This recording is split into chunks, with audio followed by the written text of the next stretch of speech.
Okay, so first matchup is ooh. Alright. What do you guys think of the new band system? Cloud9 versus. I really like it, bro.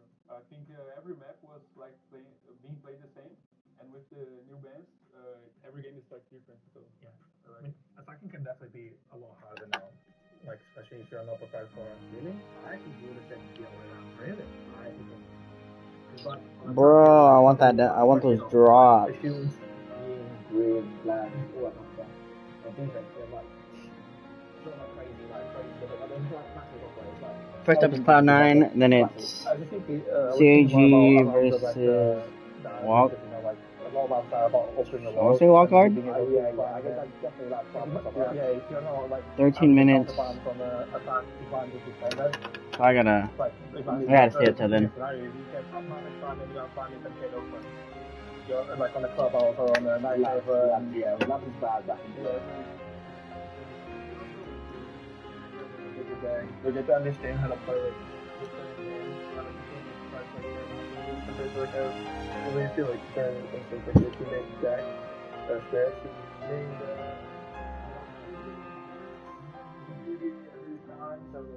He was able to just kind of know bang those. So, like, meantime, I'm gonna stay up. Because of that, you can get to develop. Ooh, Cloud9 is first up on the damn board. Let's go. And I would say, you learned to cut some new out. Take your poison, you done 2 kills? That's what I'm saying. I just learned it cut some new out. So I did. Everyone changes these days when you talk about. I think we did it. We also a lot of mind games. Like you said, if you just done double trade, using by using to annoy the opening race for the better, for example, you can do really bad for example, for example, and the mixing is glass view for Dash, the map. In 13 minutes, first round begins. First game. Don't like it because like for example, oh, it's Furia. Like brain power, again, like a lab skill. It will take that skill. Like there's things here, I think you get, and I've done 2 years that are takes 0 IQ, 4 local. So back in the day, they were doing the wolf like a minute, and the stuff out. Yeah, but then if you punish them, there's like a Titan band, like the default band. Yeah. And you don't come underneath, like the band. Yeah. It goes to flat. They don't come out, they do just that. It is about that. You want to feel like a warrior, so you can force them onto one meeting guard rather than you go and just play the skills or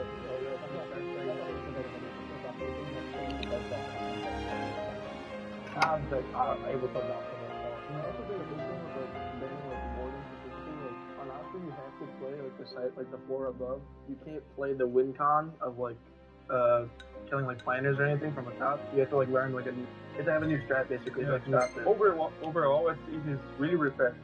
Yeah, refreshing is like the best word to describe it. Especially because like maps like Clubhouse that will be played like say for years. Yeah. It's like a whole new map almost. Yeah, but that was the favorite map of the next. In the meantime, I'm gonna go fishing. Got my trophy. Yeah.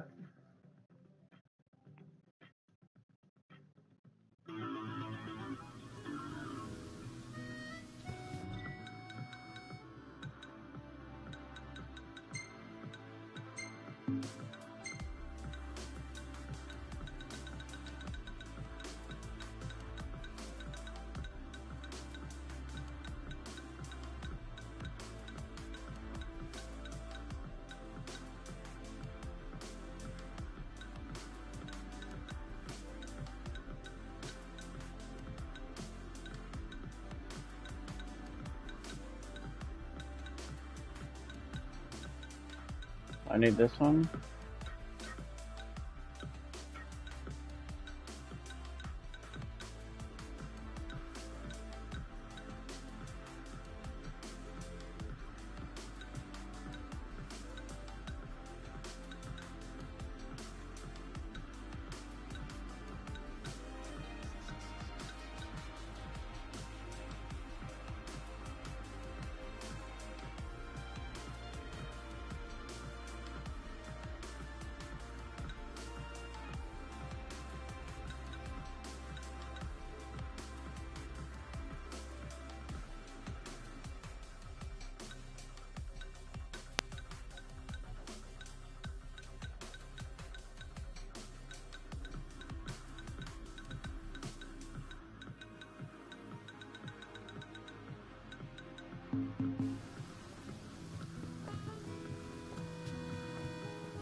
13 minutes, 13 minutes, 13 minutes. Come on.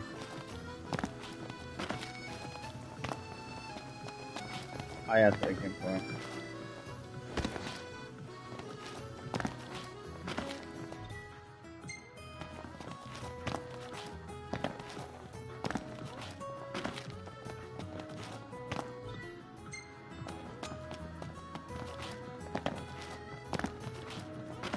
So, care to take a cruise?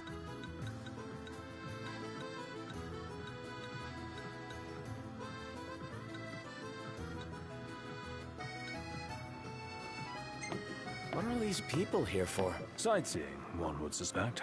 When do we get to go sightseeing?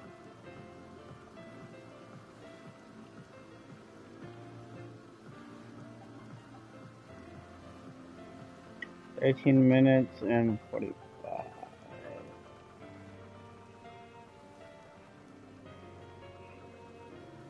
Oh, never mind, never mind. It's 13:45. 1300 is what? Something. So gotta wait.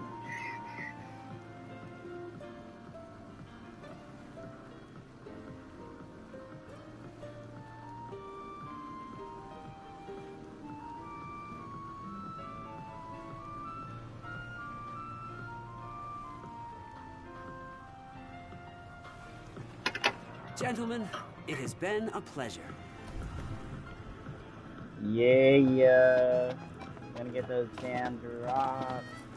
Welcome, lads. So, what brings you here today? We've some troublemakers on our hands. Up to the task? You're always welcome here. Splendid. Where are we off to?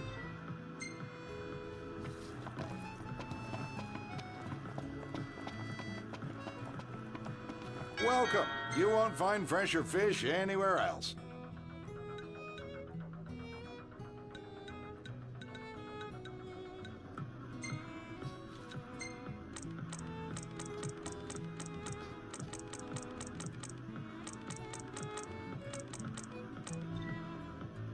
Pleasure.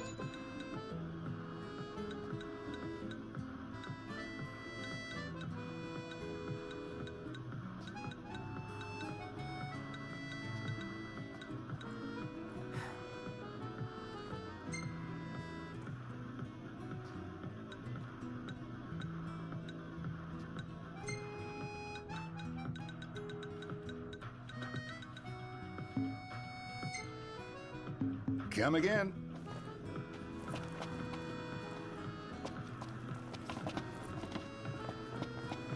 See that fish? Wonder where you can catch it. Dunno. Why don't you ask the shop? Couldn't be bothered. Oh.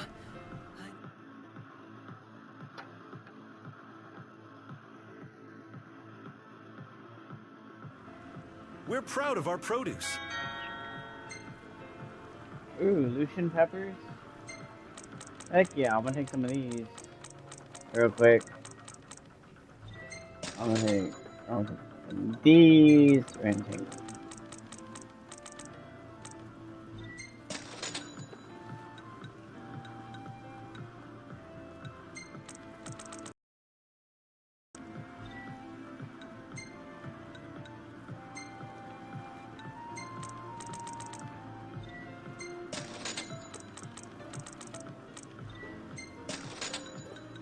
this. I gotta come back for these.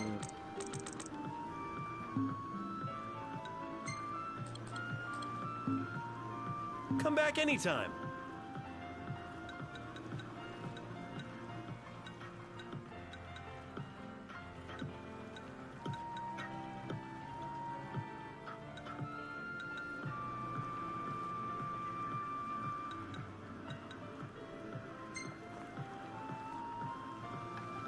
It is 9:27. Wait, did she go live?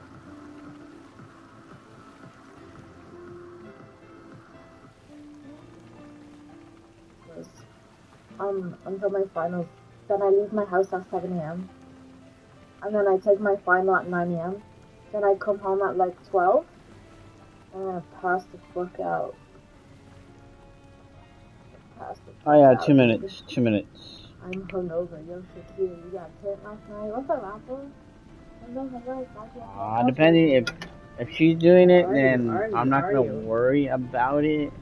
I'm not gonna worry about watching her stream. I'm gonna worry about watching the actual stream. It's been a weekend. It's been a weekend, but you know what? Let's have a good time today.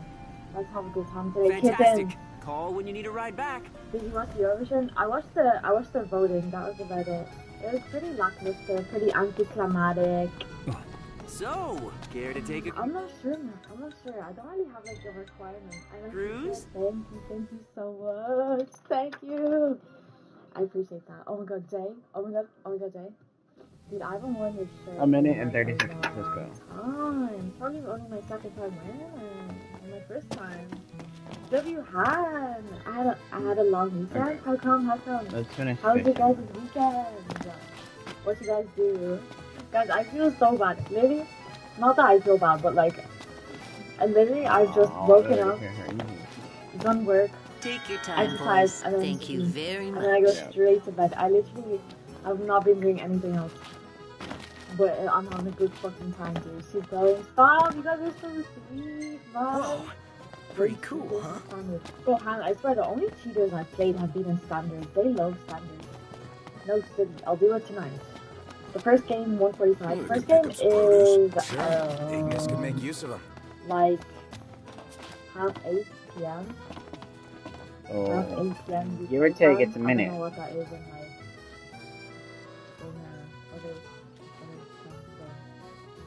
in 3 hours. Reveal in 2 hours. Dude. Reveal in 2 hours. Fuck this. I'll never wait 2 hours. Which do you think is faster? This boat or the Regalia? Obviously the Regalia. Would be nice if this boat were just as fast, though. We could always remodel the Regalia so it could drive on both land and sea. Best of both worlds. Good idea. I think you're forgetting who owns it. Ready, Tycoon? Yep, go time.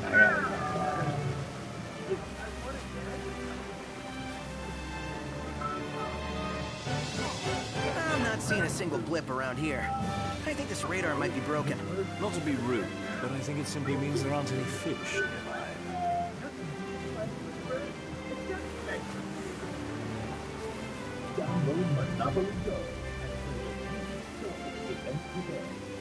So you will also get to see the roadmap for year 10 as the live panel will reveal more about the upcoming era of Siege X and maybe what the hell is that?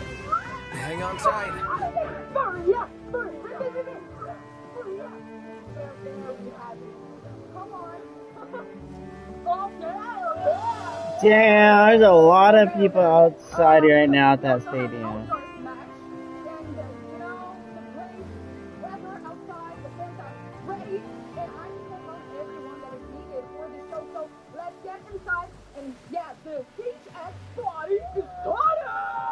What the?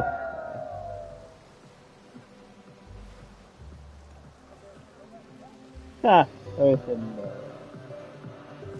Oh yeah.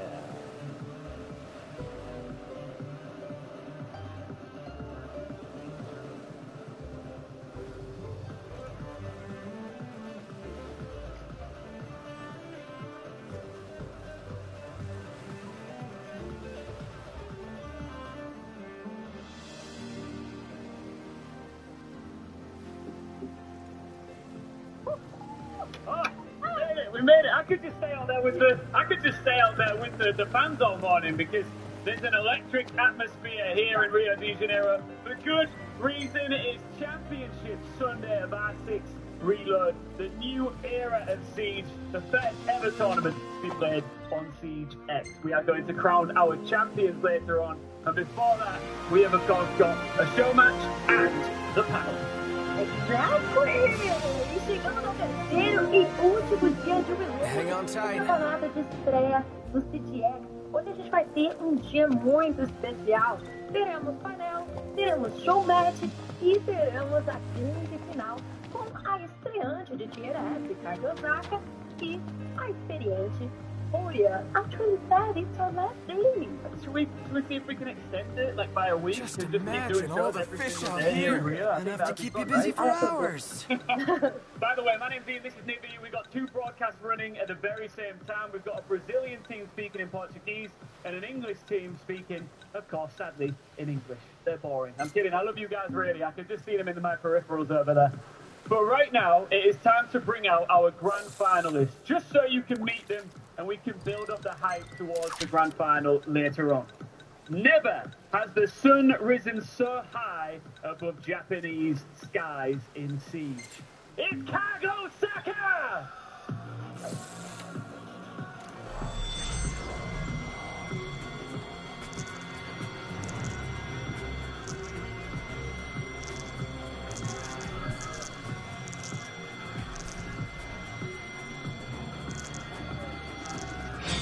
Yes!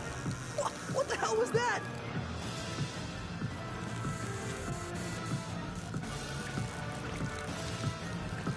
E do outro lado, eles que têm 2 Majors, 1 Invitational e representam o manto furioso aqui no Brasil. Muitas palmas para a equipe da Fúria!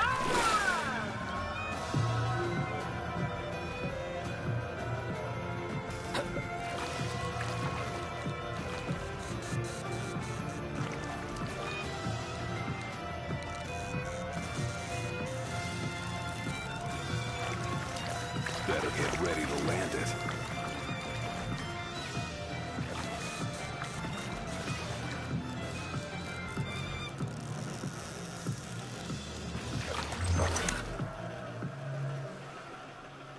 Two very different stories, 2 very different levels of experience on an international main stage grand final.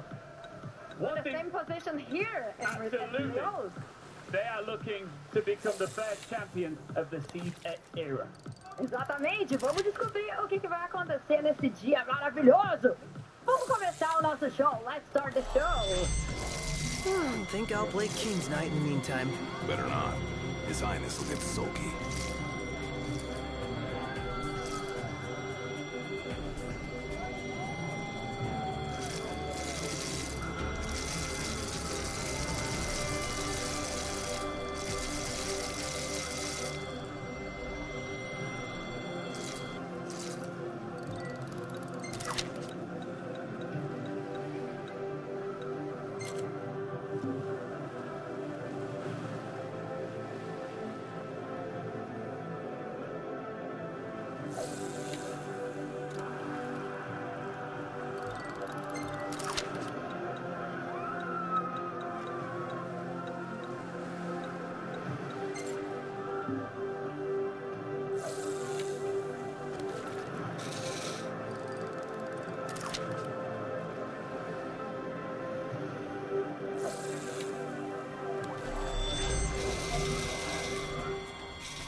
Welcome to Championship Sunday. We're here in Rio de Janeiro for the very first tournament for Siege X. I'm Manic, your host. Joining me are 4 very handsome gentlemen. It's a little different to how we rehearsed, but I think I did want to bring that energy here. I want to gas you up because we've got a lot to talk about here today.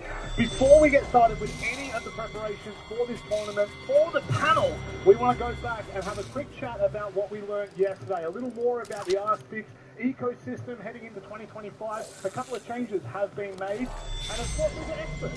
So we're going to get their expert opinion. Jack, we'll start with you. Okay. For the APL system, can you tell me a couple of things you're looking out for and who you're probably most looking for? By the way, you only have 40 seconds to tell me. Go. Only 40 seconds, right? That's absolutely fine. I have 3 great teams in the APL that you should look out for.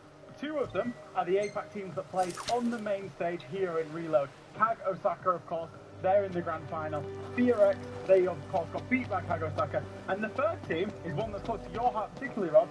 Gaming Gladiators, bringing that European brethren over to the Oath League as well. But if I had to choose just one of them, I would have to say Fear-X. I think it's a well-rounded team. It's a Korean super team. They didn't make it inside of this tournament, but I think over the year, they'll be good. Unbelievable. That was nearly spot on, Jackie boy. And Fear-X, I love that call out. We got Mr. NAL at the end. Do you want to give us some expectations heading into this year?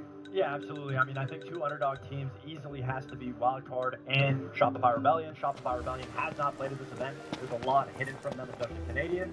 And then obviously Wildcard, they performed so well. NA's only hope that was remaining in the tournament. Very good. But the team that I think, unfortunately, for the rest of NA teams, that is going to win is Dark Zero. I think Dark Zero's innovation is amazing. And then obviously they have spirits, and that's one thing that North American teams don't know how to I'm sure deal I'll be with, snoozing in a is sec. play. And that's, well, again, spot on. I tell you what, you boys are on sharp point today. Speaking of sharp, you're looking very nice. But let's talk about a region that is not here at the moment. EML, mate. And you know what? Producers have just told me you get a minute. Oh, I get a minute for this. Oh, so you know what? European League, EML, European Minor League, it's one of the most historic regions of season. Like you said, we're not here at the stage, so I have got to count on one of the best teams in Europe to make it, and that's going to be Falcon, because they've got this... Oh, come on, like... It's got to be that. It's got to be Brita, it's going to be Psycho, it's going to be Liquefact, some of the best gunners that we have in Europe, but also one big team chemistry, 3 grand finals, they've all missed it, but they can make it again. This is going to be, for me, the heavy favorite. Team Falcons for you. It has to be. Who else does Europe have? Well, okay, settle down. Mr. NAL, your time's done, all right? The only person whose time's left is Mr. SAL. We're here in Rio. It's time for you. You've got 40 seconds. I don't even need the 40 seconds. I think it's no surprise to anybody here who that team's going to be. You got to go with Furia. I mean, for the simple fact they dominated entire year. They created a legacy for themselves. They're written down in history for all of Siege.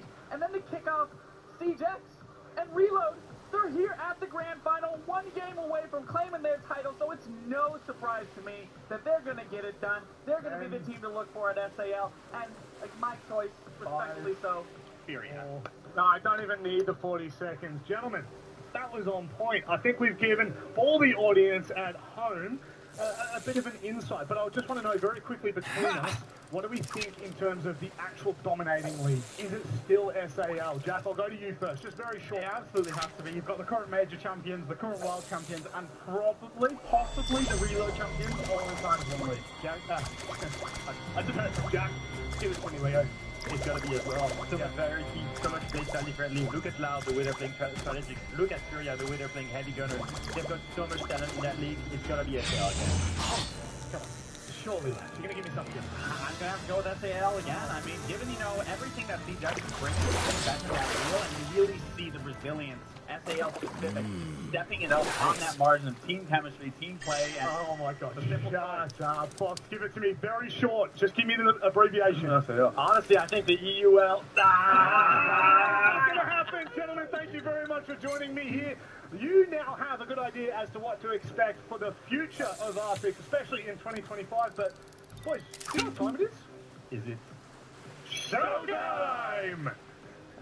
Oh my word. I love it. No, I don't. Never do that again. That made me feel sick. Okay, I'm kidding. Welcome back. It is, of course, Championship Sunday. It is showtime. And it wouldn't be Championship Sunday without a show match. And this one is special, Nibby. Are you excited? Yeah, I'm so excited. A gente vai ter esse show match aqui muito especial entre brasileiros, streamers, extra players e jogadores profissionais também, coaches da qualidade do mundo inteiro. Então vai ser muito especial. There are actually some very, very experienced players on the All-Stars team that you'll meet shortly. People that you know and love that have lifted world championships. Let's bring out right now Team All-Stars!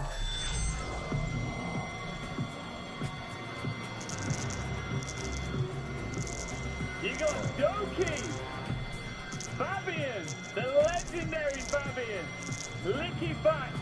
We got Justin in here as well, and Baby Shark, all stepping up onto the main stage. This feels special, especially seeing Fabian with his playing boots on, ready to do it big. E do outro lado, Haza Company.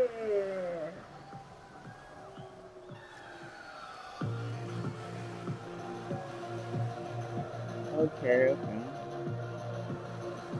Podem receber com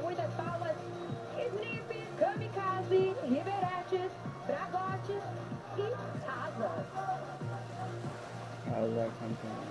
Eles que fazem muito conteúdo pra galera, temos aí extra players, Okay, so we got temos something from também M80, streamers, from...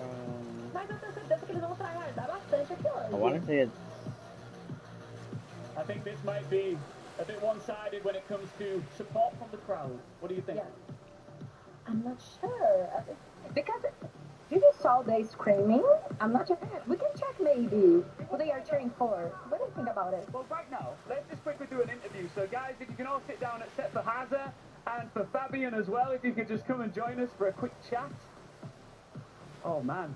Fabian, it's been a while since we've seen you in this capacity. You're looking well up here. Is this making you maybe want to come back full-time? I've been waiting for a long time, and now it's finally my chance to be Rasta, and it's going to feel great. It's our chance to see you playing again.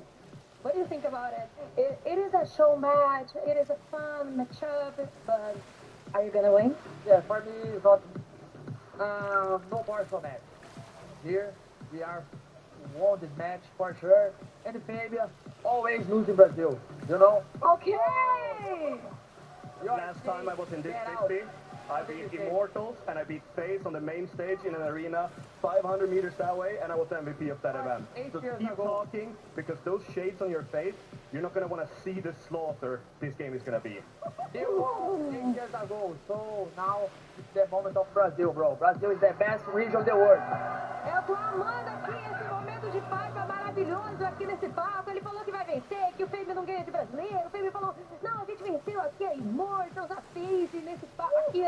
Na última vez que eles jogaram contra, não foi aqui, acho que foi aqui no Rio de Janeiro. Cara, vamos ver, esse confronto vai ser maravilhoso. Só mais um momento de farpas aqui. Have I got some more time? I just want to just have a little bit more beef. We've got some more time. I've got to ask you, Fabian. Do you think you'll be able to take directions? You're not the coach here. Are you going to listen, or are you just going to do your own thing like a wild man? I'm going to be running around the map doing my own thing. I haven't played this game for about 5 years, so if he loses to me, that's just a shame for all of Brazil. So, but now we have the biggest coach in the world. You can see Gohan, one of the best players in the history of Brazil. So now we 100% prepared, you know? You know, Rasa, you have the biggest coach, and that's why we let him choose the side start, we let him choose the map, because we're so afraid of him. How about you? Not one bit. No, but I have a lot of titles in Brazil. I don't have international titles in Brazil. I am the coach. So you can see everyone here. I've got it, just before we go, I've got it to... I have Brazil fans, so that's my title. Can I bring the camera in really quickly? I'm sorry to do this. Fabian, I love you, but... Haza Careca! Alright, shake hands, guys! Boa sorte, meninas. Cara, adorei esse momento aqui. O Rato falou que eles têm o público tem audiência com ele. Ressaltou aqui o coach deles. O Gohan, ex-pro player da Liquid. E o Fabian falou, não, a gente respeita eles, mas de você a gente vai vencer, não quero nem papo. Vamos ver! Let's start the show! Vamos! Welcome to the show, guys. It's showtime! And look what we got here. We've got a King George with us. George, welcome to the deck. Turn the rod towards the fish. You're more than welcome. I mean, to be honest, you played in so many show matches. Who can we get in to talk about them? I think it's great to see about to the champion. So a pretty natural like world champion up here, you know. Yeah. Pretty straightforward George, but at this point it's good to be a George as well. Like you said there, he's a world champion as well for sure, but he still chasing it down. He's still trying. You're like, you know what? Play one, that's all I needed. But how you done with it so far? Oh, it's been beautiful. I cannot believe it. The scenery around here, sightseeing, food's been delicious, people have been so friendly. So honestly, one of the best events in crypto golf that I think I've had. Look at the size of that Not thing. only on the stage a second ago, Tim. That was, I mean, did you expect anything less than that? Let's be honest. I mean, yeah, that's why you put Fabian in the show match, isn't it? You want him to come in and stir things up a little bit. That's exactly what he's done. He says he hasn't played in matches. That's pretty funny, because I played some matches with Fabian. Don't you worry about that. He's himself. You gotta be careful of saying that line until 2 rounds ago. That wasn't playing. hell That is was this kindergarten. thing? Yeah, that was looking after the kids. Yeah, scored big this time. It's going to be fun to see. Well, what's your expectation as well, George, right? Because I've heard that Raza Company want to show that they can do their stuff against the pros, but... Nice work, dude! Yeah, I mean, you have, like, Doki, obviously we're just talking about him, an amazing player, still current, like, they pretty much all have insane players on the All-Stars team over here. And Raza Company, obviously, I actually played with Kamikaze at the Invitational, and he went crazy. I think he dropped like 18 kills or something in our matches on our team, and he is actually insane. Like his aim still to this day amazes me every time I watch him play. So I'm thinking that Raza Company wins, but it's going to be a close match. You got really good players on both teams, so Can't ignore, of course, the cohesion that Raza Company will have to play together. That's their edge, right? Oh, for sure. Yeah, playing with each other all the time is a huge difference than being like, all right, hey, here's 5 people, kind of know each other, get in there, you know? Very much it. That's a valid still point. waiting for Raza Company to jump in the lobby. Somebody's just having a little mouse issue. Oh, God. We've seen this throughout the week. Yeah, I know it's a bit of gamesmanship. Oh, sorry, my mouse. Three of us need to run to the bathroom. Yeah. We saw in the game yesterday. You know, just keep them all waiting, keep them sweating. Keep wasting as much time as they can. I look, by the way, Baby Shark is now fully grown. He's now Daddy Shark. He's renamed himself. But Mama Shark is what I'm wondering. So he's going to be going into back to this one. I can't really match what's the social predictions. 100% towards Raza Company. Of course. Who's back in the All-Stars here at Technos, really? Full map to do it on the big map, lots of hijinks. I wonder if we'll see interesting bands coming through, because we spoke about these throughout the week a number of times about definitely more at a competitive level. We've seen things like the Ace band away, the Havana taken away, and suddenly you can't open up the White Corridor Wall, for example. Make some really interesting spots to play in that we've seen. Great job, Noct. What have we thought about Nice work, dude.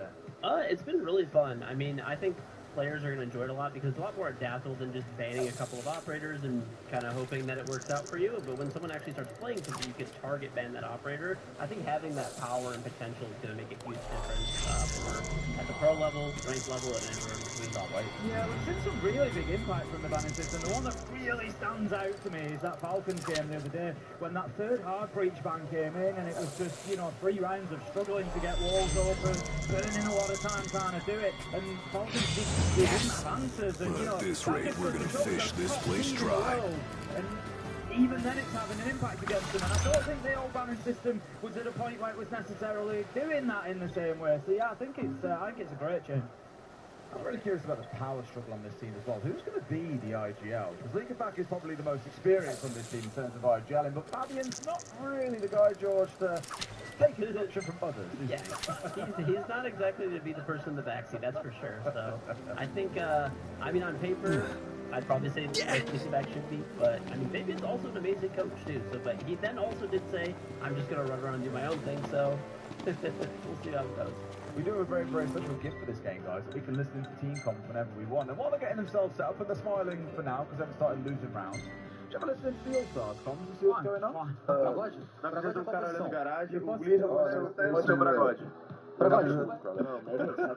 Embaixo vai ser o Legion. Não, mas a gente vai jogar com o cara fora embaixo? Não, se liga. Vai ser quando for baixo, vamos começar na área aberta ali. This is like your final task. If I out-frag you today, then you quit. On the spot. Take your handle back. You're quitting if I out-frag you. On the spot. Quit after you rescue that budget. Oh my fucking goodness. Okay, don't use our shield play, guys. No, I didn't. Oh, yeah, I said I got a good kill. Oh, buddy. How do you feel it? The end is coming, right? I feel it. I would yeah, you need 74. But we'll dip back in as the game goes on, no doubt as well. But it sounds like Doki's going to be all over them. Shields him. I mean, we were talking about yesterday, of course, we had Doki on the cancer semi-final. He was talking about how valuable those shields were. He was pointing out Anaton on the, you know, he's going to bring the blitz, he's going to bring Bobby, and every time he said it, Anaton brought it, won a round, so he knows where the value is. I just love it. It's the first thing that was first time it was tuning in, and already Fabian is trying to find a way to I can't play Seed yet. I'm not going to open up Seed until... Did we expect anything less, really? I am my Let's be honest. I got my team. We just have a map that should be sorted out for Raza Company, and then we can jump into this one and see how things shake down. Of course, not forgetting we've got also a lot more to come today. We've got our grand final coming up later back. on. Will you be requiring a room? In the grand final, so if you're tuning in and thinking, what the hell, really? Yeah, it's very real. We've got Tag facing off later on against Furia to lift that title. And of course, I think everyone's looking at it and thinking, there's no way. They can't do it, can they? Can they? Can they? Right. I did the Cinderella story. Yeah, we were talking before we came on, George, and we were saying it just feels like too perfect a story. And with it, It would be crazy. I mean, I would put the percentage as being very low, but my hope is for Ken. I'm so glad you said I think a lot of people are saying that. Because I asked everyone this question over the last day, I'm like, what percentage chance do you give? I actually asked Luke about yesterday, like we went for a drink at last day evening, and he was saying, he's like, do you want the hopeful answer or the realistic one? I was like, let's go realistic first, and he said 1%. I was like, really, 1%? And he was like, yeah, he's like, they're just on a different level. Like, no one comes close at this point. They are just that good a team. Like, as much as you'd like Cag to do it, it's just not going to happen. I think most of us feel the same. But if you had to give it a number, between 1 and 100, what percentage chance would you give them? Honestly, I would definitely say less than 10. Like, it's unless they just come out and bring something that we haven't seen, which I don't really see happening against Furia. Yeah. I think it's going to be all Furia. I think that's the big problem. Sort of, Kagwe not. They don't rely on being the surprise package anymore. Doki said it himself yesterday. They were playing excellent scenes. They had plan A, B, C, they were really structured. But the problem with that is not having that surprise factor means Furia, they're going to be prepped. They're going to be ready. They're going to know exactly what's coming. And a lot of the maps that Kag like, Furia like, so they've got a real difficulty there. Do we go where we want to play and they're going to be even better, or do we have to go outside of our comfort zone? It's going to be a tough game. Also not forgetting as well, we've got the whole year reveal for what's coming up with CJ. I bet you're especially excited about that. I am excited, so full disclosure, I played it and you'll see soon. So. No, it's going to be good. I always love the reveal panels. I've said this a few times. We sometimes get the opportunity to see them before, but I just love to ignore it all, avoid it, and sit and watch it live with everybody and have that excitement. And speaking of all that, Production just told me actually we've got a nice little bit of content that we can show you before we jump into that around this topic. So let's go to that now and have a look at what happened on the volleyball court.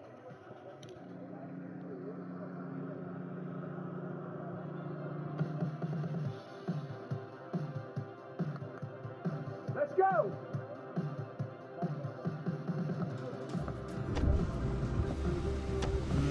Really looking forward to Iris' cooking. I'll pretend I didn't hear that. Okay, Don't be that way. It's different when a girl cooks for you.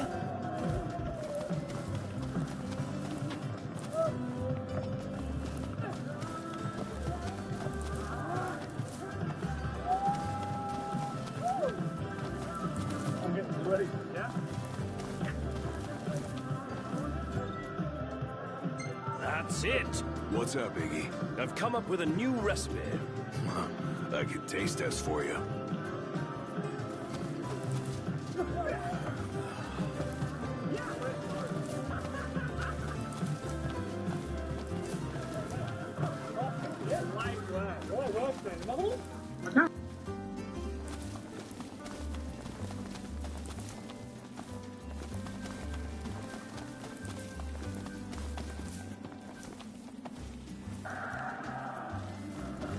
Never knew that we needed Ian as Tom Cruise.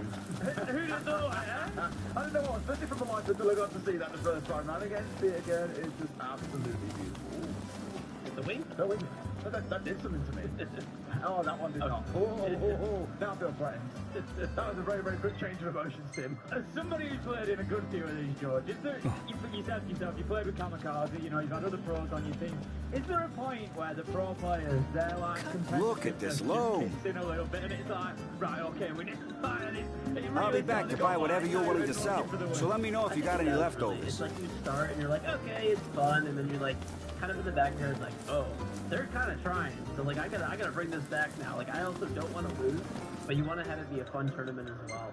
So this one seems like a lot more serious. Like, instead of the knife rounds and everyone sitting in a circle and no-mat each other type of thing, this is going to be a serious game, so it should be a lot of fun to watch. He says that now, and we'll have a no-match first round. You just watch. You step into that. Good news is I've got every player in the lobby now as well, so I assume our mouse issue is sorted and we'll get underway in just a moment.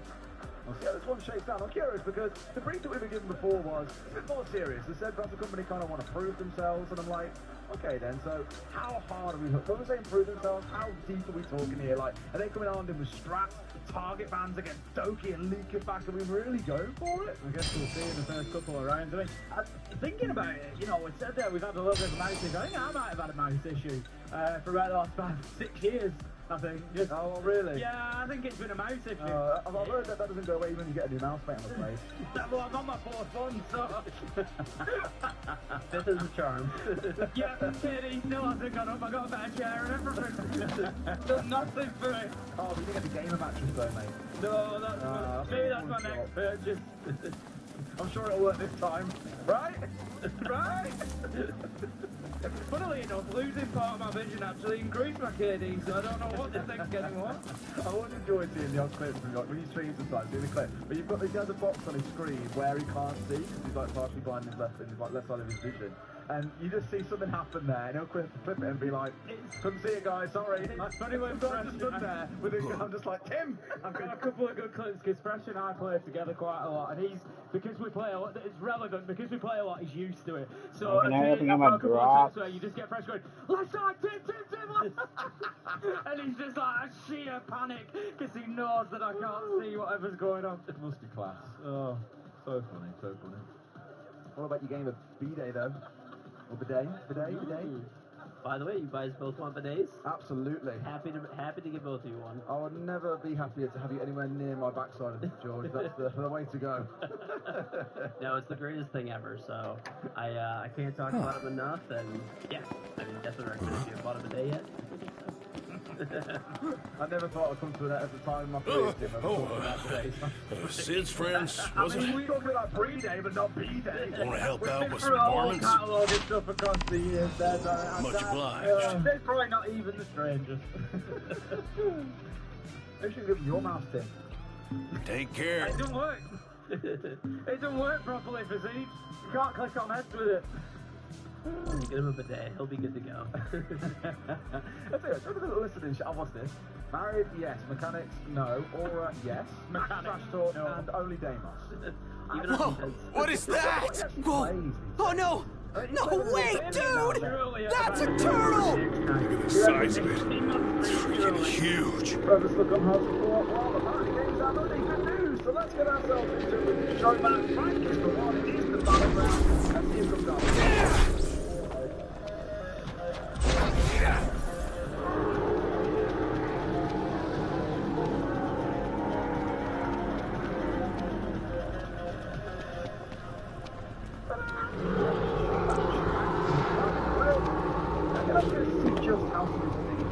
Earlier on, like, yeah, you can start taking it a little bit more.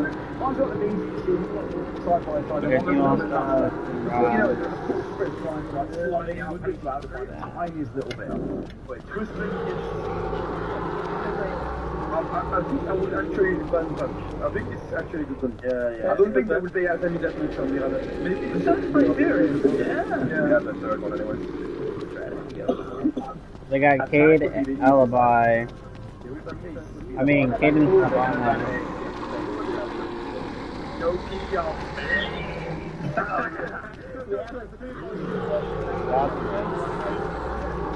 You didn't sit to me that you think. Oh dear, guys.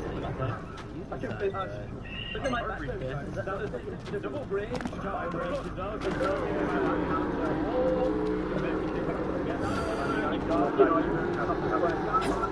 get a little bit more difficult. You've got to get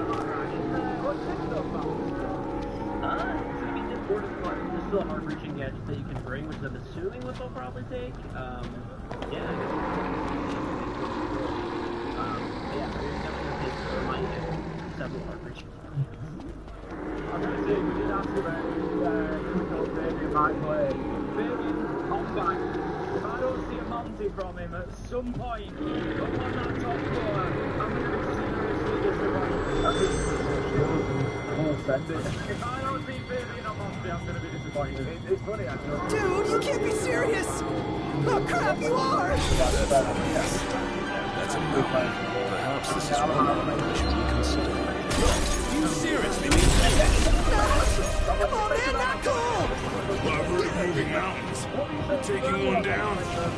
That's a twist. We actually went to dinner with Dalton last night after the camp, and I was having a bit of fun with him.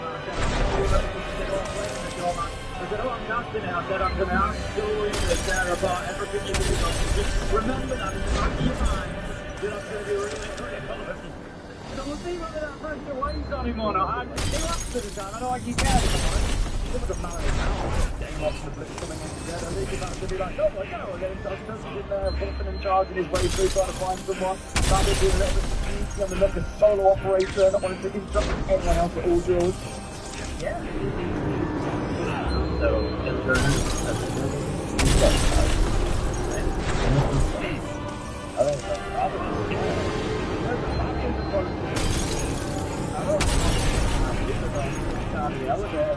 Their best still isn't good enough. what about the timing?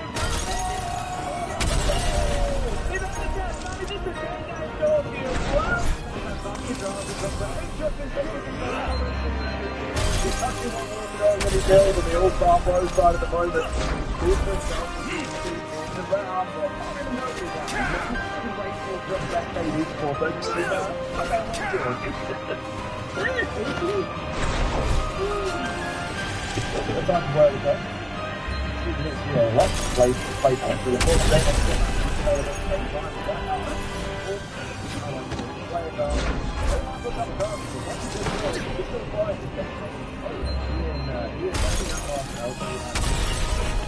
Just even picking in the hats and this is going to serve a side as well.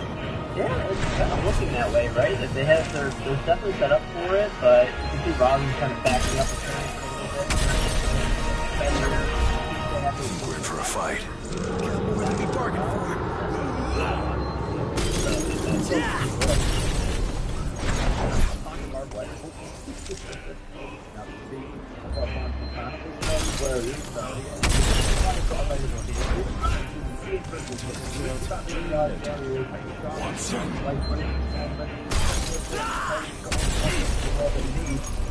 They should be able to get this one, right? Yeah, well, he's about going to pick up the diffuser there, back himself on the game after the start.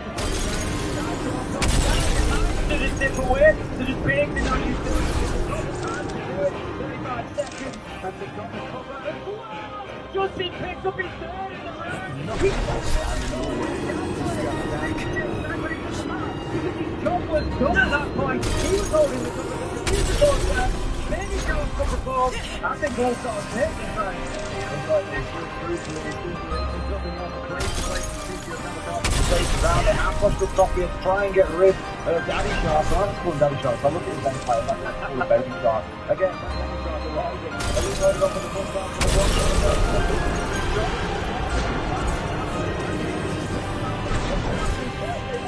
Got the cover in place, but now they're away from the line. Only a few seconds to play here.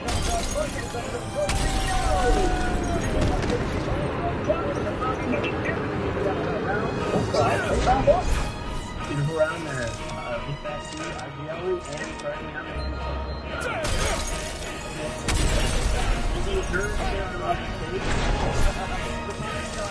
One side.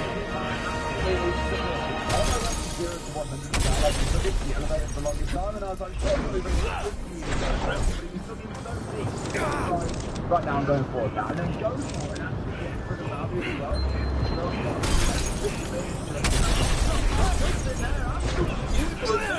Down, guns up, ready to go. David was caught sleeping a little bit in the elevator, but Justin on the cover. He's done his job, used the time, and then link it back to it. Really good stuff from all sides. I've got to settle up those two. He was gone in about 15 seconds, so it's okay. I have more faith in him. He's still stuck on the field. I see when I look at Doki, I think it's I would have him on anything other than the field, but the thing is, both teams don't have a champion on them, and I guarantee you sat there every round saying, get back on the field now. So he wants to stay, you can say, well, I'm truly in the vote. We did pop up Ayana, which would have been a better choice, obviously, but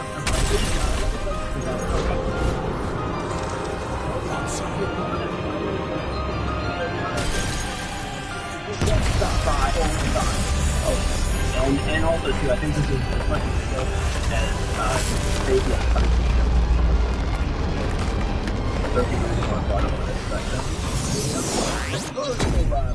Scoffos showed the board out. I think it's inside of the lobby, so behind where Doki is now. Imagine if he pops off the back of that and just absolutely rolls through Doki. It'd be hilarious. To the corner. I assume they know about it, but at the same time I'm worried that they don't. In fact, popping out now, that you can look at the Braga. We actually did it! Bit of a flank side to build out Piece of cake, huh? Shield for free here. Surely not. After an infinite regression, we arrived at an answer. The turtles all the way down. We used it for score pass there. He can't get one onto the window now. They can't allow that. He's managed to get himself back up with the steam coming in from Leaky Package very shortly after dies. Justin deals with that Scoffos as it was trying to flank around from ATM. Raz was also going to fall here. Fabian getting revenge for last round. And for now, All Stars are in control, George. Yep, picked up Doki 2 with the Finka, so he's back in action. Continuing the lobby take here, so see what they do. Still gotta take care of the guy in the elevator, and they have a mirror to deal with as well, so there's still a bit to go. Still a lot to choose through here, and try the very, very best they shall. Sleepy holding nice and close with the shotgun, waiting for the push to come on through from below, but no one's even there. It's Doki doing his very, very best, and it's an impression, I believe, here. Tim, he's got himself. How about we grab a bite? Yeah, let's do it. Trying to improve that KD, knowing that he's losing his job if he can't get it better. The thing is, Come with us, Nat. He's playing this Monty really well. He's using it perfectly. He took his opportunity to get the kill. He's then gone shield up to feed Intel back in, and then gets the final kill. So how's it going, boys? Great stuff from Dawkins. You all did good. I tried to get to somewhere where I could be useful, but I just couldn't get anywhere. Well, people do also often forget that, hey, if you're in Montaigne, Blitz, you can still ADS too, and Doki has that lethal aim, right? It doesn't matter if he's on Ash or... I can tell you all about the area. You can hit Ed, so... Take your pick. And so far, it's not the best start for the company. Timber down, 0. Appreciate it. We're going to need those home fans behind them. We can see them making a bit of noise. They're going to need to be making a little bit more if they want to have an impact on this one. Just as you say, the All Stars locking in and getting themselves a couple of rounds. Rod's company are going to go back down to the basement. You boys are a brave bunch. So what can they do differently this Stay time? alert. That's going to be the big question. Last time around, George, they lost a couple early on. They find themselves with 3 left alive, down in the basement. Do you think they stick to that roam, or maybe play a little bit more turtle? Probably still turtle up, and potentially, I mean, it doesn't look like they're really watching the flanks well enough. They got flanked by a Scopos that was just sitting in ATM, so potentially having more of a late round flank and having the information to do so they could figure it out later in the round, and opening the hatches above could be a better move, but we'll see how they play it out, so... I'm not sure he didn't get the preview on Stokie, to be fair, because obviously he was quite influential on the outcome of that round once he got Sin back up by Leaky Pack. Looking off, Dokie's going to try and do the same thing again, of course not playing on a Monty, but going aggressive is sort of his forte, so no surprise that he was looking to get himself inside a Prince there, start causing some bother. Raz has been out pushed back by the nade, and look at this already, that first floor has largely been lost.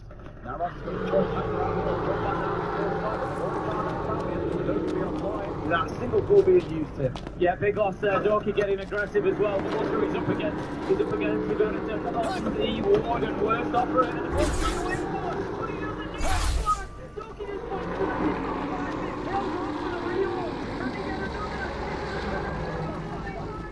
headshot on the Sneepy. This kills all over the map elsewhere. Justin gets taken down. It's all up to Doki. Can he get far on the list? I think T2 he is locked in as well. He is locked in, laser focus. That's the only way he's getting to play on the stage this weekend, I'm afraid, so I think he's taking his chance as best he can. It's all down to the lead, and now Paul using in back pocket. Could afford if they wanted to of course, stall things out a little bit. So, Bravo's in this position away. He's stepping on board, but cannot find the last Bravo, keeping his team in it.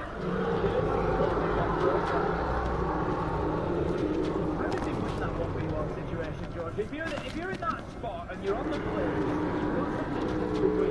what do you think? How do you do that? Oh, it's always tough to say. Like, I definitely see why he did it. Taking that engagement is probably, like, in hindsight, the ideal situation. But he did it 3 other times and the project worked out. So he's probably like, yeah, why not forward, you know? Shock horror, they banned away the lipstick. And we're just going to see...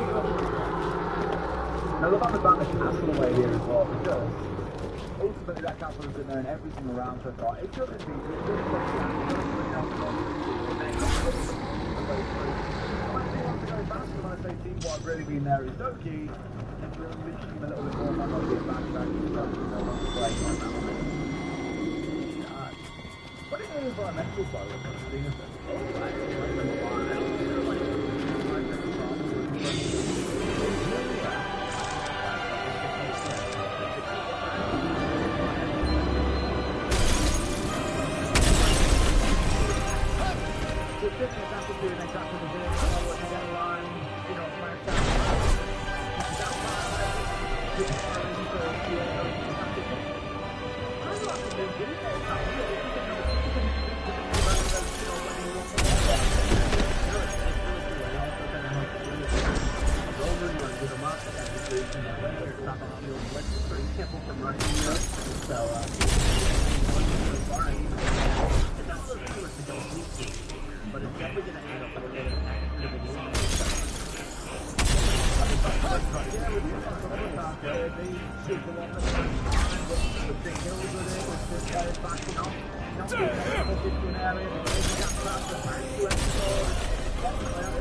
double harbor, French harbor is bad.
Towards the Benitez inside of Yannick. But knows where the French is going to come from. I think also just stalling out a little bit. Nope, they're stuck here, say that. They found that kill they crucially needed now. It's all on to Horizon, the man himself, in a 1v3. Might really be a big famous personality over here, but that doesn't always give you the skill to bring down 3 pros. And sure enough, really fast. Like that closing kill. 3 points to the other side. Not really. Not really anything for you. They're making it hard work for that.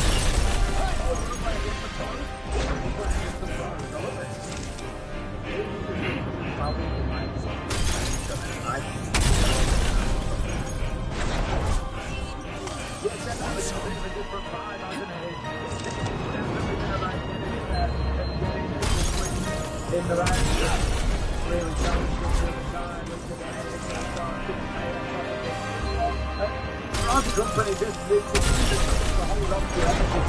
Sometimes with really too well established this side of the match.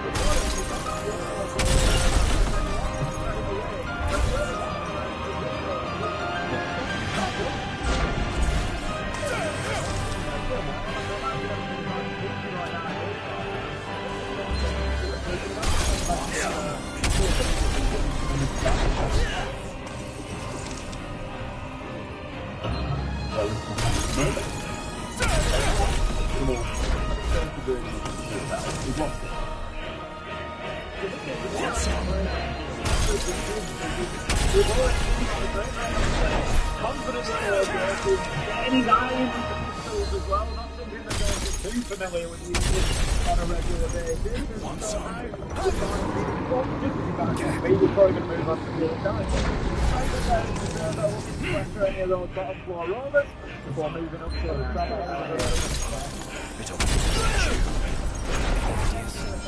Anyone?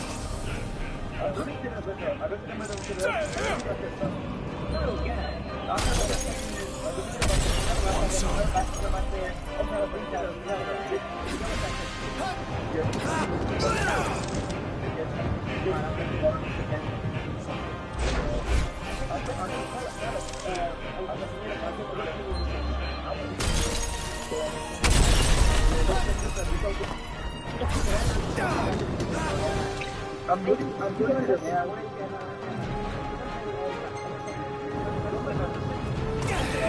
Want some?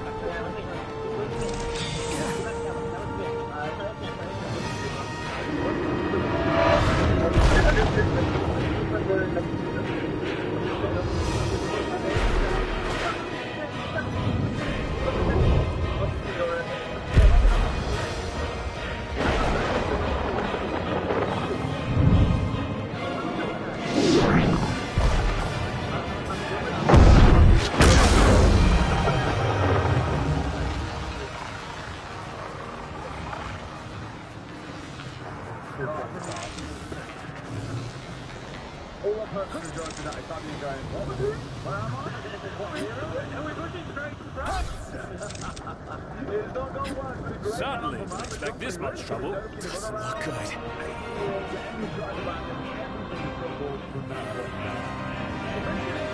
One false move and we're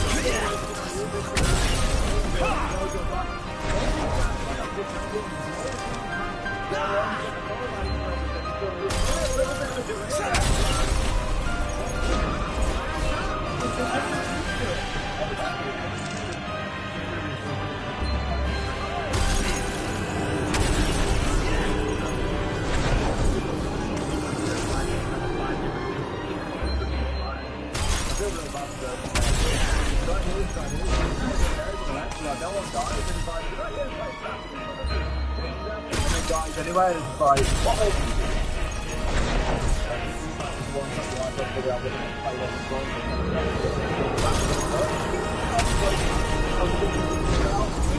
I think most companies starting to find their feet a little bit more now. We almost thought that it was just the All-Stars.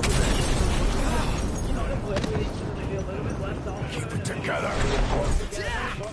You know, the Royal Company guys, of course, know each other and maybe a little bit more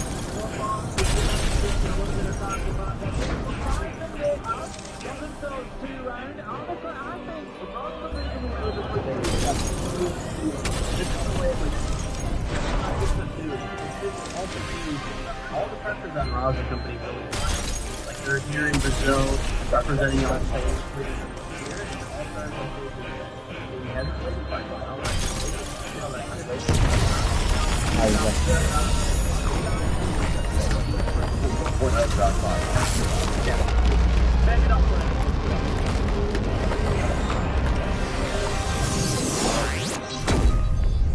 yeah, I think he was. Showing it so far in the scoreline, that's for sure. I mean, I think Doki's career is pretty safe. I can't see Fabian massively accelerating and taking over in terms of KD, in which case Doki can stay on G2 and everything's right with the world. Yeah, oh, Rick! Oh! He's eluded him in the last round and he's carrying on again. Here, Tim, it turns out he's got your mouse in his hands now. He's absolutely flying. Oh, I wish it was. Fabian's going to take him down. And that's actually not too bad for All-Stars. It was a great start from Raj Company. What a play from Ivertes there. On the warden, just predicting that push into real life. So, IQ, Blackbeard are out. So from him. But All-Stars, 3v4, not the end of G2. Not the end of the world for All-Stars. It's definitely something that they can come back from in the round. Oh, especially with the trade back here, and you do have a lot of information operators. You both have Grim up and Imperials above us. So Thanks. Especially being able to, you know, cut off the mirrors as well. You got a Capitao, so there you go. And you found the second shield. He has, and they know it's there because someone's not watching it. But there we go. Second shell taken away. Of course, Braga to die here. We all task around for information. Teleport to the waiting. Get yourself going. A 3 versus 3 here breaking out. Big one for Vito to the fact they've lost Rick because he was absolutely flying these last 2 rounds, he said. Yeah, Fabian's got the track onto the score pass at the minute, but he's just down beneath that flooring. There's really not a lot of verticality on this basement inside a bank. It's mostly down to the marble floors. You can work the hatches, but other than that, you're really struggling. So Deimos' value really being limited at the minute by Raza Company dropping themselves away back to the basement. We see the mirror up yeah, there no, I just 15 seconds left. We got smokes, Whoops. but in just impacts, I don't. Oh, Raza took beepers on Mira, so there's no C4 up on the Mira either. Interesting choice. Yeah. I mean, we'll see. It's not very smokes that can play behind here, but Three smokes ain't going to carry out this full time for you. Of course, got to be really mindful of this going through. Not forgetting as well, we've still got fires and smokes in the back pocket of the Capital, so a lot that they can use here if they need to. In fact, you can see all this utility now getting brought out and dumped on the way through. Another smoke coming out here as well, but still going to hold them at bay for another maybe 15, 20 seconds. At that point, they're going to see the pros pull the trigger. That said, Justin's gone down. That's a big one to lose. Here we are. Grim being offline here, when they go for the We made it. One player who's guns up. Yeah, Fabian's going to go in. He was thinking about going in for the plant. We saw the smoke ball just sent in there to block off the view from the mirror, but it did absolutely nothing out. The company were just very, very happy to go in there and make those challenges around the smoke. They get the kills, 3-3 at the half, and honestly, I've got to say it's advantage to the Brazilians there after the way that first half has gone. Oh, definitely, yeah. Especially like that in that round, it seemed like that's where you kind of get the confusion where there's players that play with each other all the time and players that don't. A lot of them are set up to deny that, even though they didn't have exactly the proper utility.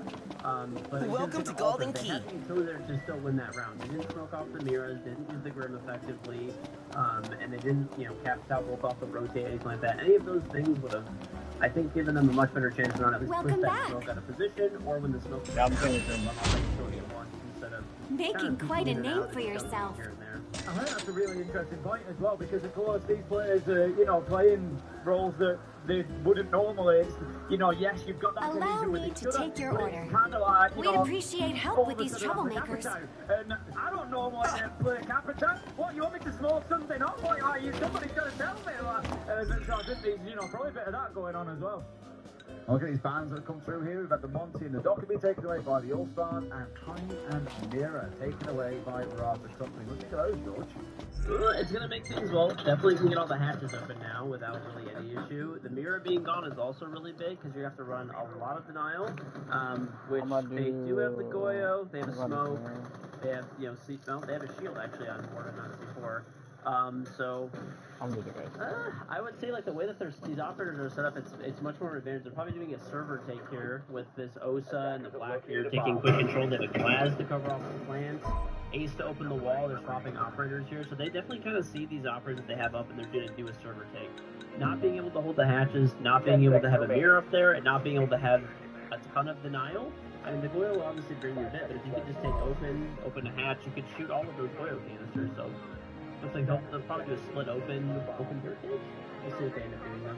I mean, for me, because I'm looking at that lineup and it just screams prearranged strategy. We spoke about how this team plays together, that they know each other really well. They've had a chance to run around for a long time now. This is what you're going to feel. There's a good bit of coordination in the execution. Well, straight away, Kamikaze and Veritas have gone towards the, as you said, right, just using that utility to get in there. They're going to have to wait for that gas pipe to burn out, as we've already spoke about. Just a couple of seconds. It's not like a full Vulcan canister or anything, but it just slows the pace down. And look at the damage that the Blackbeard has taken. So now, straight away, where you were looking to get those two shield operators with Orsa and the Blackbeard into server, you're having to back off a little bit now. You're having to say this isn't, working. Let's take a listen to All-Stars and see what's going on. I'm working. Yeah, on that I'm going to play. Yeah. Is he in garage? Yeah, garage. He's behind the star. He's swinging out. He's in a smoke. Oh, bad. I get one. Your family is going to ship this in. Oh, it's a garage. Or in dirt, sorry. Do you need that plug-in? No, I'm okay. One's above me, guys are moving in. I don't know who. Might try to push you, okay. I can't need the drone. I'm running missiles right now. You tell me you shouldn't. Okay. Well, they're making me away. Okay. Yeah, I don't have it. Yeah, I'm going to you. I can buy the damn tag. Down on the gun. It's my They have also healed. Okay. We have to use the way the subsidies. I think it's for you. Oh, God. I'm running back here. Yeah. On the fishing. Yeah, can someone open the side Ash? Yeah, I'm doing it now. I'm opening it now. We're not dying right now. We haven't reinforced the wall, so they have long angles. That is anyway. I can smoke. Do you have C for them? No, I don't. I've used my shield. I have one go you, and I can switch.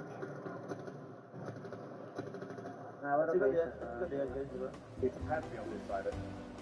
Back in 7, and lying in the back. I popped by mistake. Oh, I never mind, I did pop by mistake.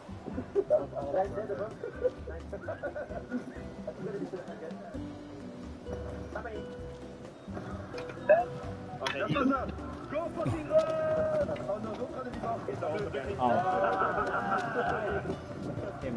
defending. I love that call from Lincoln back. That was a full right, let's just troll, go kill, and then as soon as one of them died, no, back off. Cancel. I think we've seen that moment for a few teams already this week, Tim. Yeah. Fabian had turned a really good round there. 1 minute 40, he managed to waste inside of the server, kept himself alive, dropped back to behind bomb, dropped even deeper when the pressure mounted again. Accidentally got a kill with his Vulcan canister, which we heard from him. But yeah, just really good stuff from Fabian. Yeah, I was, I mean, to be honest, from the All-Stars there, it looked like they forgot, primary reinforcements and we're even talking about that, but hey. When he was talking in the hatch, I was like, yeah, we good? Are we good?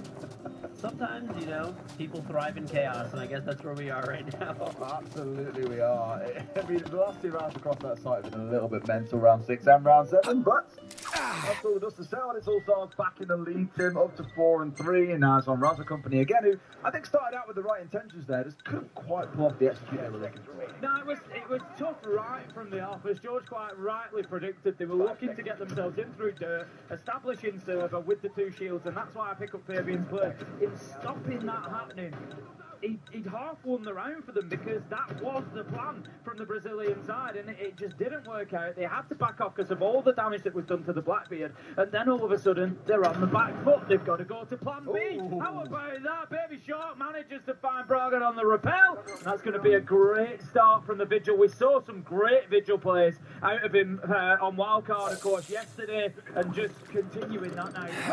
See how much he was moving his mouse, then I was just like, bro, lay off the Red Bulls. You've got to calm down. It was intense. One of those really high-sense players as well that just makes me dizzy to watch. I got a little bit of actually that last round here, watching what was happening in the game through the camera on our screen here, and I was just like, this is headache watching it. It's so weird to decipher.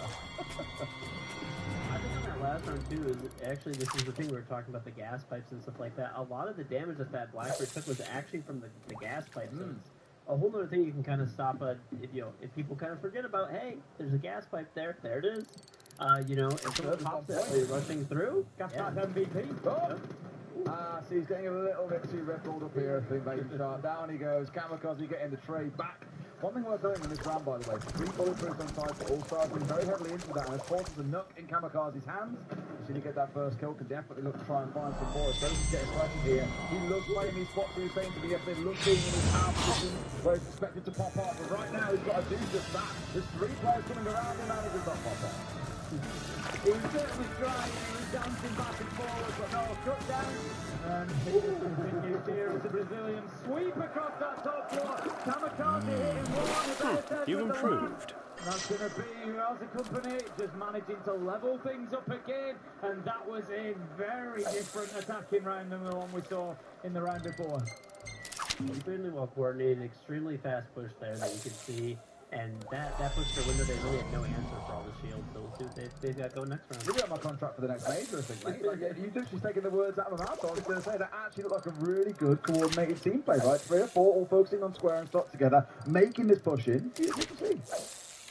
I'm serious, by the way. You can have my contract.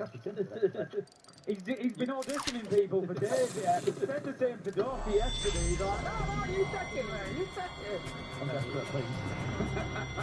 I need a break. I'm just I'm the conqueror here. I'm one of the champions and enjoying my time getting paid. Oh, you too, Todd. It's the only place I will be a champion. I won't be getting that pink charm anytime soon, let me tell you. Don't let yourself off. I got the diamond the other season. I nearly had a full rebrand on the back of it. I was going to do extra diamonds.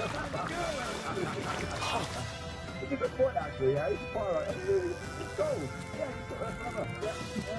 Yeah, gold at night. Excellent.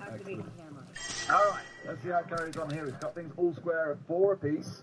That's got a real good round last time. And this is where I thought we'd start to see them come alive a bit. It was on the attacking side when they can use that teamwork facility they've got here to pull off some really cool attacks. This one looking very much like a pro line, to be fair to the sort of that's been played all week long. They're starting out the same way with a kill. Sneaky finding Lucia back here. The cap can off the board. Also really clean drone work here, just getting through, making sure to let this Blackbeard take proper space. Maybe all the like bulletproof cameras, trying to reduce their utility. They have an answer for pretty much everything that the All-Stars have. They have an IQ there for the Valkyrie cams. They have baits for the bulletproofs. They have a lion to kind of stop them after they're running around, and a grim to combo it.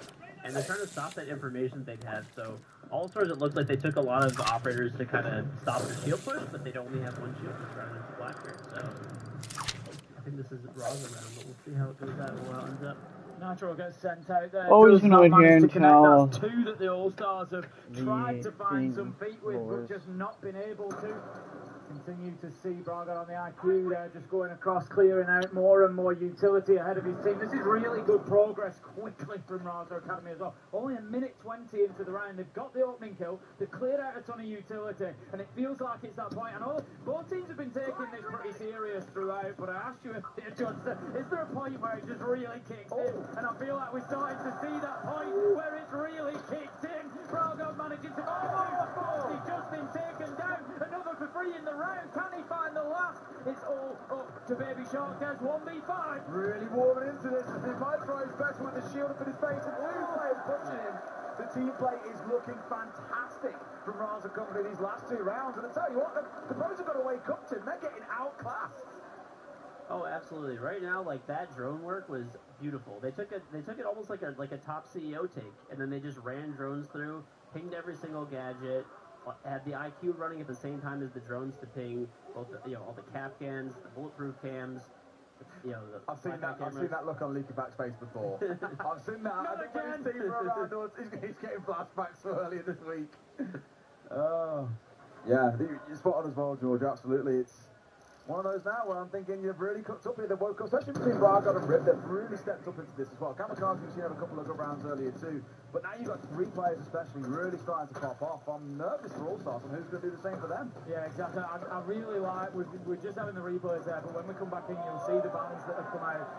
And Raz Company have actually made this way more difficult again. This is like a real difficulty ramp for the All Stars. They've taken away the Valkyrie, and the All Stars were using that to try and control the map effectively. Get those blackout cameras out there, get as much intel as you can, know what you're going to be facing, where they're coming from, where the pushers are, and straight away get rid of that Valkyrie. And now All Stars are going to have to come up with a new method. They're going to have to pick a new way to try and control this map and try and control the position of Raza Company. Trying to do it with shields here, with the barbed wire they bring along as well. Look, the whole comp just screams turtle, except for Justin, who no doubt is off and about around the map now for fun. But for everyone else, it does look like a very, very dug in defense. Won't get a good cast like that. Because they know Put your what's back coming into here. it. Without all that information on side, you're probably going to see them start to get ready to execute with quite a lot of time left. And just to make sure they can do it, look at the amount of anti-road that they've got on the go here. Almost a little bit of a mismatch. You would have loved to have seen a Bravo get brought along to deal with those eagle-eyes. Still the eagle-eyes. Oh, definitely. Yeah, that you can see as well, too. It's like All-Stars actually playing the Blackbeard, which has been huge for Raza Company to quickly clear the map. They've been pretty much having drones running out, and some of them have been pre-placed, and they've been clearing like the whole top floor of the map within 20 to 30 seconds. It's going to probably slow down a little bit now, but it's going to realize that it's Oh, freebie! No! Doki!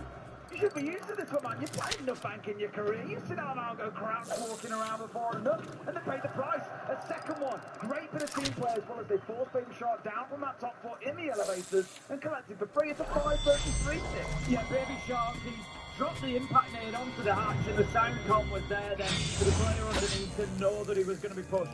4 versus 3, and with barely a minute into the round, Raza Company now can just set their foot off the gas a little bit, get back onto those drones. You did good. George is playing this intel game absolutely brilliantly, and they can continue to do that now. They're going to have a completely crystal clear picture of what's going on inside a site before they go anywhere near it. Oh, absolutely, too. And then also, if you notice, they actually only have 2 hard breach gadgets, so I'm curious. Well, you don't need it when you're doing that. And now the Dominant dominates what's going on here. Look, Fabulous getting 3v1 here as well. The team play is on another level. The pros are getting run over here. Leaking back, try as he might. We'll get rid of at least one more, but there's someone coming on the backside as well. Big one more. Is this leaking back moment in the sun? It's looking like it could be. Outcomes are supposed to sit. Still got 60 seconds to go. This could be absolutely massive. Kamikaze on really low health. No! He can't back off enough! Leak is back on low health, and he knows if he stands up to move away from Focus! He's gonna get cut down. Very little option for him. Rosa Company move up onto match point. You improved. Right now, because it's looking a bit ropey. Just like same thing, just pushing past him. Anyone else want to play the warden on the stairs? I can.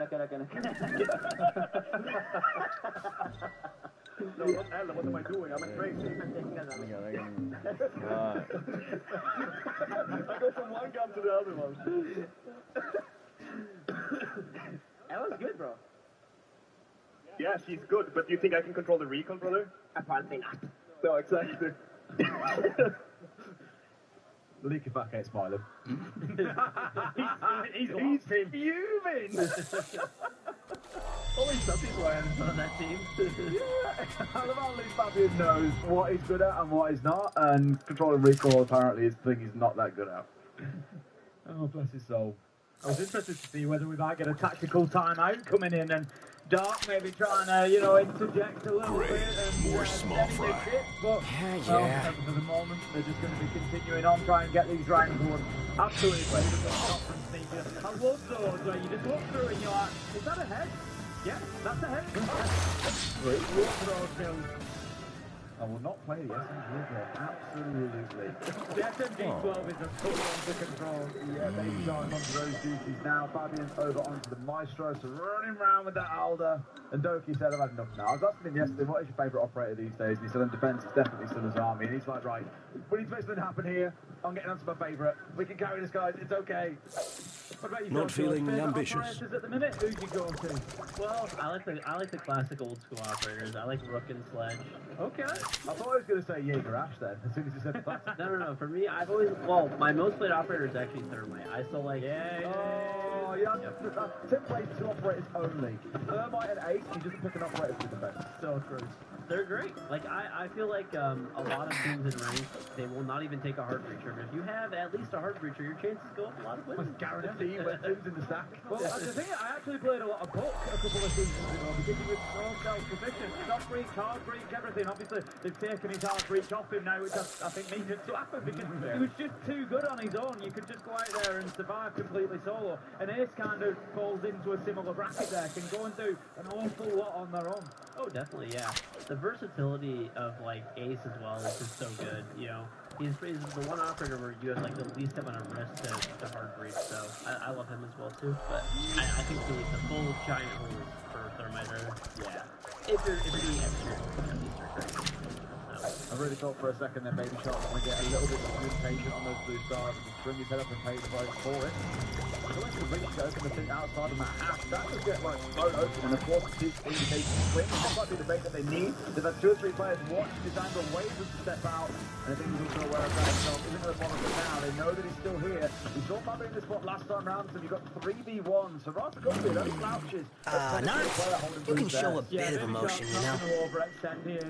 Anybody who plays on blue stairs knows you don't need to go near that door until it's like, last gasp situation. Just keep yourself on the stairs, you're burning time. Doki manages to pick up Sneepy, we just see there, he's got that support inside the server, so Baby Shark knows it is all right playing alive. Beautiful use of the asphyxiation arrow from Rasa though, takes him down, and that now puts Baby Shark in a difficult position. He's pushed from both sides. Rasa Company Academy clearing blue stairs, absolutely clinically. They're all over this. They look large and in charge to him, and it's going to be hard to slow them down. A previous 3 will give them something, and there's almost no time left. Leakerback gets 1 more. Forced to run through smoke is never going to help out. Fabian gets 1 before getting traded away, and then Justin's there for the support from the hatch. The pros hang on. Baby Shark and Doki doing a great job there to waste so much time inside a server. If you're thinking about playing on those blue stairs yourself at home, George, how important is that server player for you? Oh, definitely, yeah. So, like, I wanted to get, especially with the way that Rasa Company is playing with their basically running 1 operator with hard breach gadget, they really can only they're forced to open up that hatch on blue, and they're kind of forced to open up the site hatch, but still gives you like red control, right? So you basically have a hatch for your great job, Knock. You're getting red with no pressure, but they have to waste 1 on server every single time here. So yeah, that operator is crucial. They're wasting an enormous amount of time every single round. I mean, you can see here, what was that, 40 seconds that was on the clock or something like that left that they had wasted. So after that, the rest of your teammates that are in sight can just clean up. Do we see us go into overtime, or do we think it ends here and now? What are you thinking, George?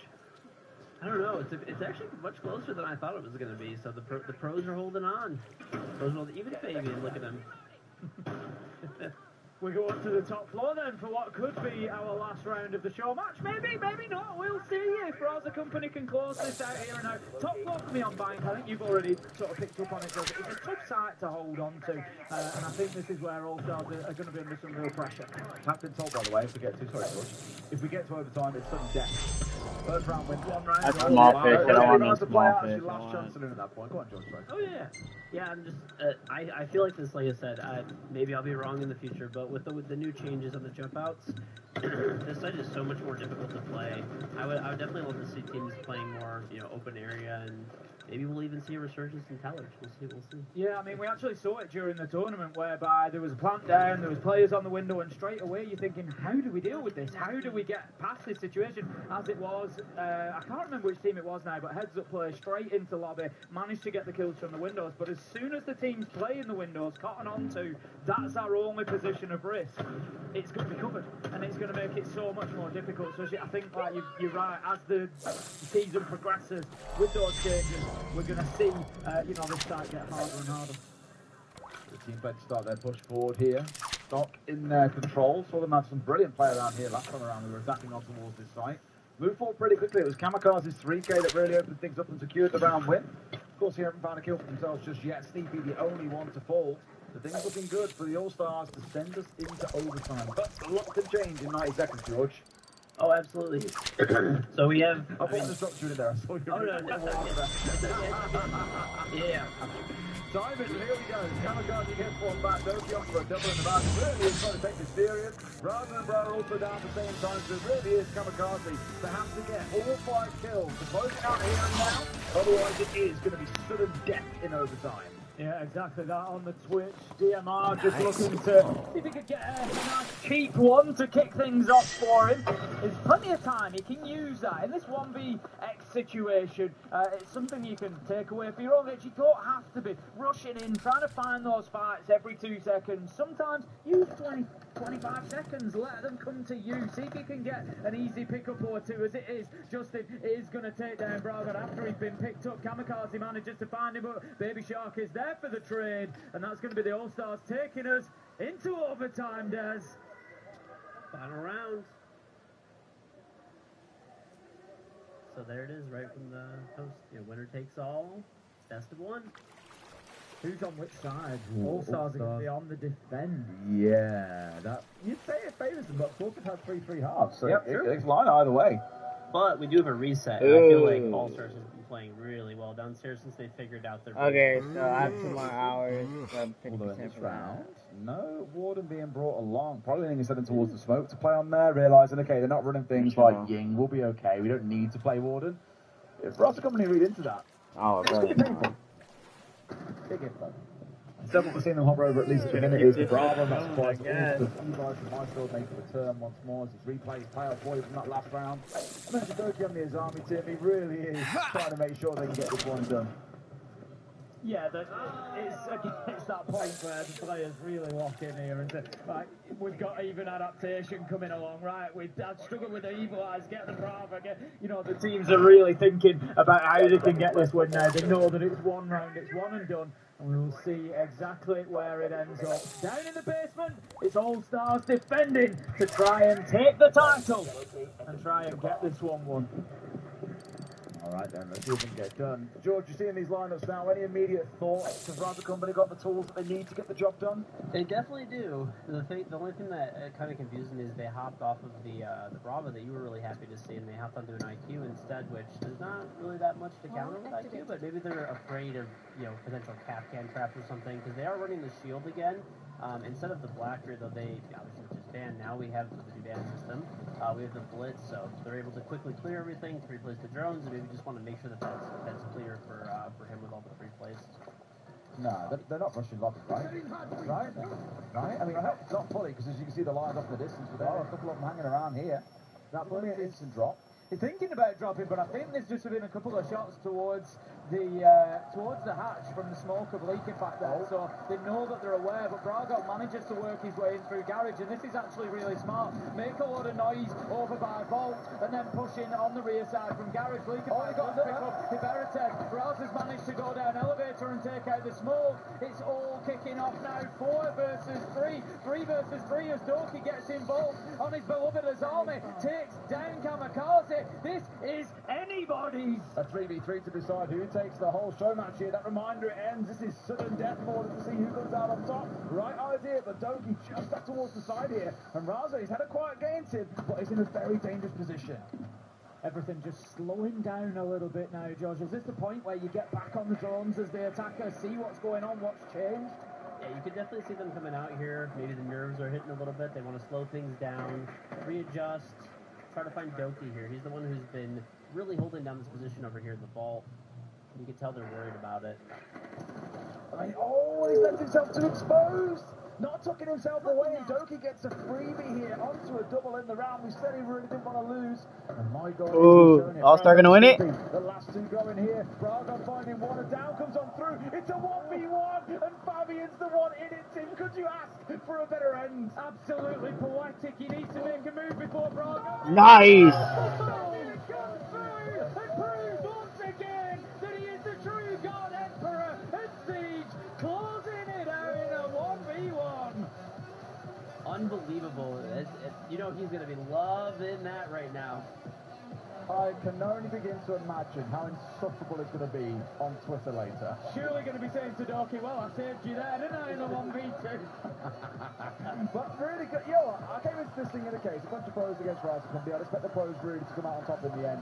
But I was really impressed by a good number of rounds, genuinely, from Rise Company there. The coordination, they bowled over the Pro All-Star team like nothing. It was a breeze for them in some of those rounds. Yeah, they've definitely both come in. You know, they've left nothing out there. They've absolutely gone for it. And it's been a really entertaining game between the two of them. We even got to see a few of those Siege X features, and it's just been a really nice opportunity to have a good look.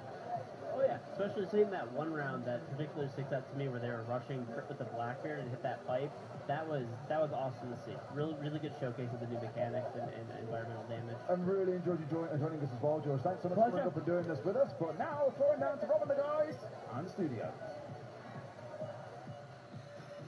Yes, thank you very much for that, gentlemen. An incredible TriCast, one for the ages that we will never forget.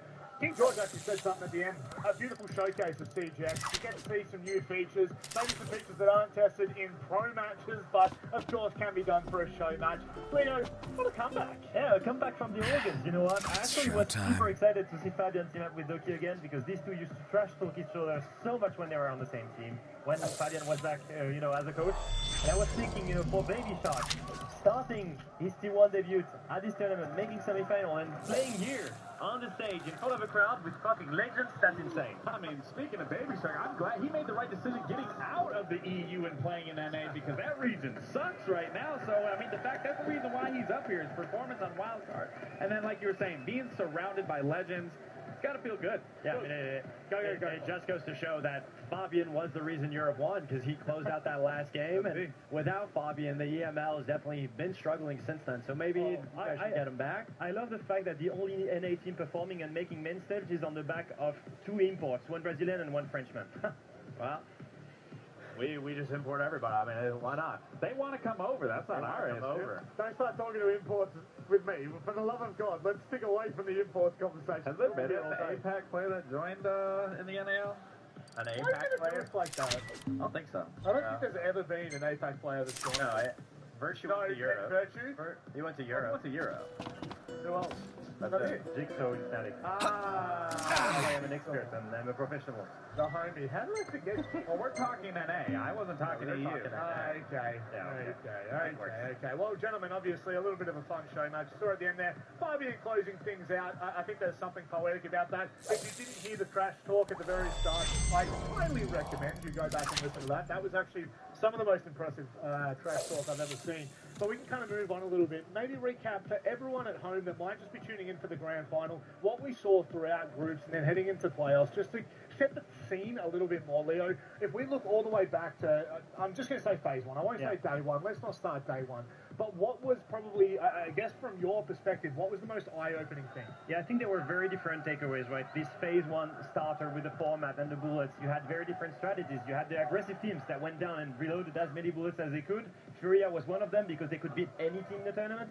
And you had teams like BDS that came into this tournament to try and learn with a new roster, play against as many international teams as possible, reloading a minimum amount of bullets. Now, in the end, you saw some big missing teams here in this main stage, right? Yeah. We've seen M80, we've seen Dark Zero, you know, teams that were supposed to be here in NA that didn't make it. Yeah, I think that's the biggest takeaway is obviously the new look of teams that we saw on this main stage, and honestly the resurgence of APAC finally making it to the main stage, you know, besides Rob. Obviously, it's really nice to see when every single region is able to compete. The new looks on CJX, there's so many new changes that we got to be able to see and teams be able to abuse. The ban system was the biggest thing, I think, for me to take away, because the creativity between all the teams, what ideology they're going for. Are they just target banning? Are they banning things based on strategy, based on just the map that's going on? I think that was the biggest takeaway. Yeah, I mean, my biggest takeaway was just the format and how you reload bullets and what that can look like, because we saw teams that didn't understand how that format was supposed to be played. Like you were saying, big teams going out early because they were just trying to play regular Siege. They were just trying to be better than the other team. But you can't do that in the format of how reload was, which is why we even saw some teams that were unpredicted that were shooting to the top because they took that risk. Elevate, a team, for example, took that risk, put all their bullets, and locked themselves loaded and secured a playoff spot, unfortunately going out very early. For one time for the cameras, Leo, can you say we need more bullets? We need more bullets. We need more bullets. No, but really, like that format, two things that I want to mention. The draft was amazing. Getting coaches to pick other coaches, I love that one. And the 1v1s to stay in the tournament, tell me that wasn't fun. Come on. What's your favorite 1v1? I think probably the one that TSC Talent lost, because it's the only moment that it really matters. It's the only 1v1 that led to an actual elimination. I think the reaction of like Joker in front of it and being like, oh, we're out. We actually lost that 1v1. I think that was the best one for me. Without kind of, I guess, going in too in-depth in what we've seen in CJX, what are we excited for moving forward now that we get out of this and into stage one? This is where things change dramatically. Oh yeah, absolutely. Again, with CJX and the new environmental ingredients that they've added, it reinvents the wheel. And then you add the ban systems that you were talking about. That again, when you get into this last phase right here, this is where the competition really ramps up, where you're really paying attention to your opponent and what you want to ban. And those bans are so pivotal that we're seeing that teams are taking advantage of, where you can't get away with just the 2 regular bans. You can really counter that accordingly, and you said it a bunch of times now. Teams that are ready to play and ready to predict the other team and that can adapt on the fly, they're always going to be one step ahead of a team that is just trying to play safe, especially in those ban phases. I mean, it just comes with the evolution of Siege. I mean, when we all played, you know, it was only the 2 bans, and even then, teams sometimes didn't even really have strats. Now, because of that extra addition to the ban, you constantly have to be evolving as a team to be able to roll with the punches inside the server. There's never going to be a scenario that's the exact same, and that's the creativity in Siege that everyone at home loves to play. There's always new operators, there's always going to be a new layout based on the soft destruction. Now that's another element of something that you have to think about if you're a top level team. Yeah, and initially I was thinking that the new destructible elements were going to be situational at pro level. Yeah. It is to a degree, but I've seen way more use than I thought, actually. Absolutely. Especially in the late round situation, the use of the gas tank. For example, to stall a certain area, we've seen Shaco do it and kill a Blitz, for example, on Clubhouse, doing that to make sure that you play into the late round. Other situation, you know, the fire canisters shot to isolate one gunfight in a clutch situation. We've done that a couple of times. The new rappel system of use on bank and on cafe. So many layers of new CJX are actually going to be useful at pro play, but in any kind of casual games as well. Well, and as a competitor, what I like when they add things and re-innovate things, it's more so the fact that it's not forced. You can use it if you want to use it, if it's there. If you want to get rid of it, it's ability to, but it's not forced. But when it's used in these moments that you're speaking of, it captures such a significant moment that we haven't been able to see in Siege. One of the things that I kind of had a chat with a few of the APAC players about, because again, I don't really speak to a lot of the EML guys. NAL. You don't have that network. I don't have that network yet. Players, if you want to come and have a chat with me, let me know. But one of the things that the APAC players are saying that they noticed the most, especially in scrims, where those environmental ingredients were actually getting destroyed at the start of rounds before people even had a chance to use it. But I will say, in this tournament, it's not been like that at all. You guys used perfect examples with illustrations to help feed into that things were changing quite dramatically. Siege X is going to usher in a different era. The bands are incredible to kind of, I guess, add even more complexity to it. It adds depth. It does. Yeah. It does. It allows you to change things completely, Leo. And right now, I don't think we've seen that depth in the operator bands as well. I don't think they've been abused nearly enough. I think we've seen many of default bands. I don't know if you see the amount of Kate Bandit combination bands that we've seen at the start, the amount of Blackbird, Monty, Blitz bands as well. Lots of teams are using the new band system right now to make sure they remove any wall denial or any shields, but we've not seen enough counter bands, and I think we're going to see more of that as the teams get used to that operator band system and develop it during the stage. We need a little bit more time for the teams to get situated, have their own regional leagues, because absolutely, I mean, the meta going into this tournament was you take 2 shields off the board or you take the denial off, and then your third ban, we saw a lot of teams that, under the panic of maybe losing rounds, they would just ban something that was not working for them. You know, we saw yesterday with Wildcard banning the buff, and it didn't look like a confident ban. Yeah. So it's going to take a little bit more time for teams to be able to dive deep into what specifically teams are going to be bringing on Siege X to be able to abuse it. Yeah, and one of the things that you talked about yesterday, we saw a Brava and Twitch ban, right? And that impacted the entire round. Maestro was being played the entire round. Yeah, like we just haven't been able to see that in previous games. We haven't had that depth of it. But I guess now that we start to move forward a little bit more, we've got the panel coming up, gentlemen. Now, we've seen many panels over our time. I want to get not predictions, but I want to get what you'd love to see change in the game. Well, what I've seen on Twitter already is we saw Clash. So I really want to see what that rework is going to be, because it is going to change the game, in my opinion, and how you're going to approach Clash, where we saw. So I am very curious to see what that Siege panel is going to bring, but every Siege panel, I think, so far that we've seen today and today's day and age has been great. Yeah, it's always very cinematic. It's always very exciting. I mean, the community loves seeing what Siege has to bring, and now with Siege X, I think the biggest takeaway for me really just has to be the fluidity of maps and the way that they look, the way that they feel, just limitless, just making it that much closer to making things agile, perfect to do. Yeah. And I think looking at this right now, we only have 5 maps that have been reworked, so I kind of want to know what are the next maps that are going to get reworked, because Bank is absolutely beautiful, Border is beautiful, so I want to see the rest as well. And I think you can show a bit of emotion, you know. It's going to be 10 years. What's on the roadmap for that 10-year anniversary? That's what I'm excited for. Yeah, the priority, I guess, now shifts into the conversation for Siege X and moving forward, because there is so much that can now be added to this game that we never would have been able to see prior to this. But gentlemen, thank you very much for sitting here and having a wonderful chat with me. We're looking forward to getting underway with the rest of the action. But before we do, we're going to go to a short break. We'll see you on the other side of the live panel.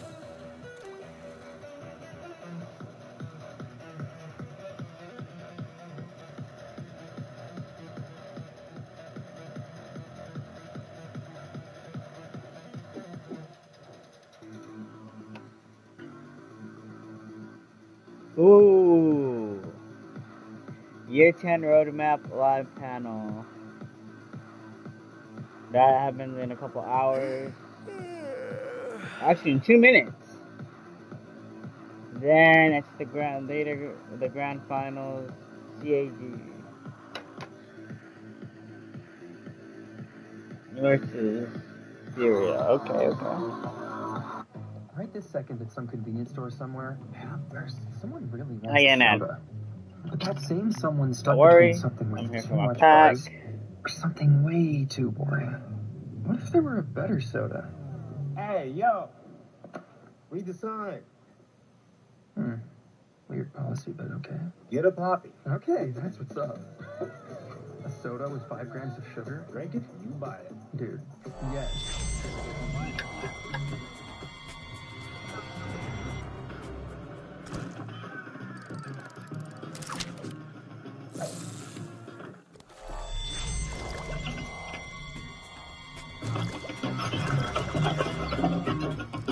Look at that. They got one of DirecTV's new genre packs. Genre packs. Now they can pick just the TV they want. Pick the TV they want. Yeah, now you're getting the picture. Hey, let's go somewhere fun. Let's see where AAA can take us. Let's go get stuck in the sand. Let's go sleep under the stars. Let's go for dinner and a show. No kids. And let's go stay at a hotel for less. Okay, let's bring the kids. Let's get this fixed. With 24/7 roadside assistance, trip planning, hotel discounts, and more, you're always ready to go. AAA, from membership to go. I mean, everything okay? But Santa having you sleepover without me. We're sleepover experts. Pizza. That's small fish. Here. I don't want small fish. I'm sleeping.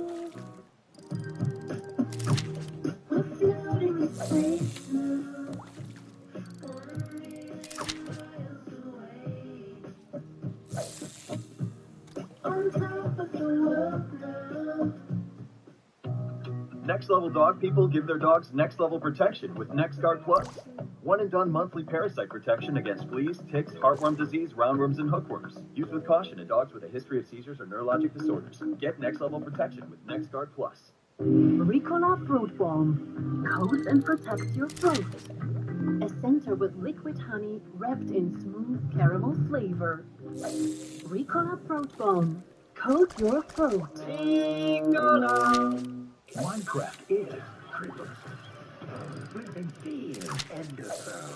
Iron golems. Elytra wingsuits. Enderman. Chicken jockey. Any questions? What is here? Now available on digital.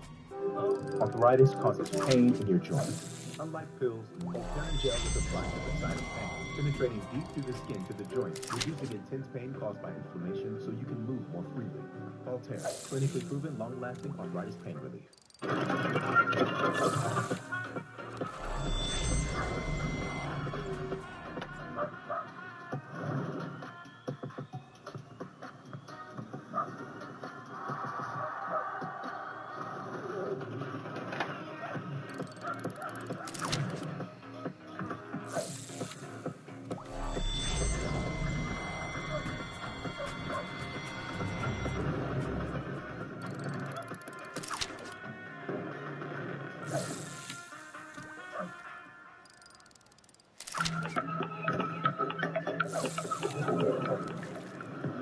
I see it.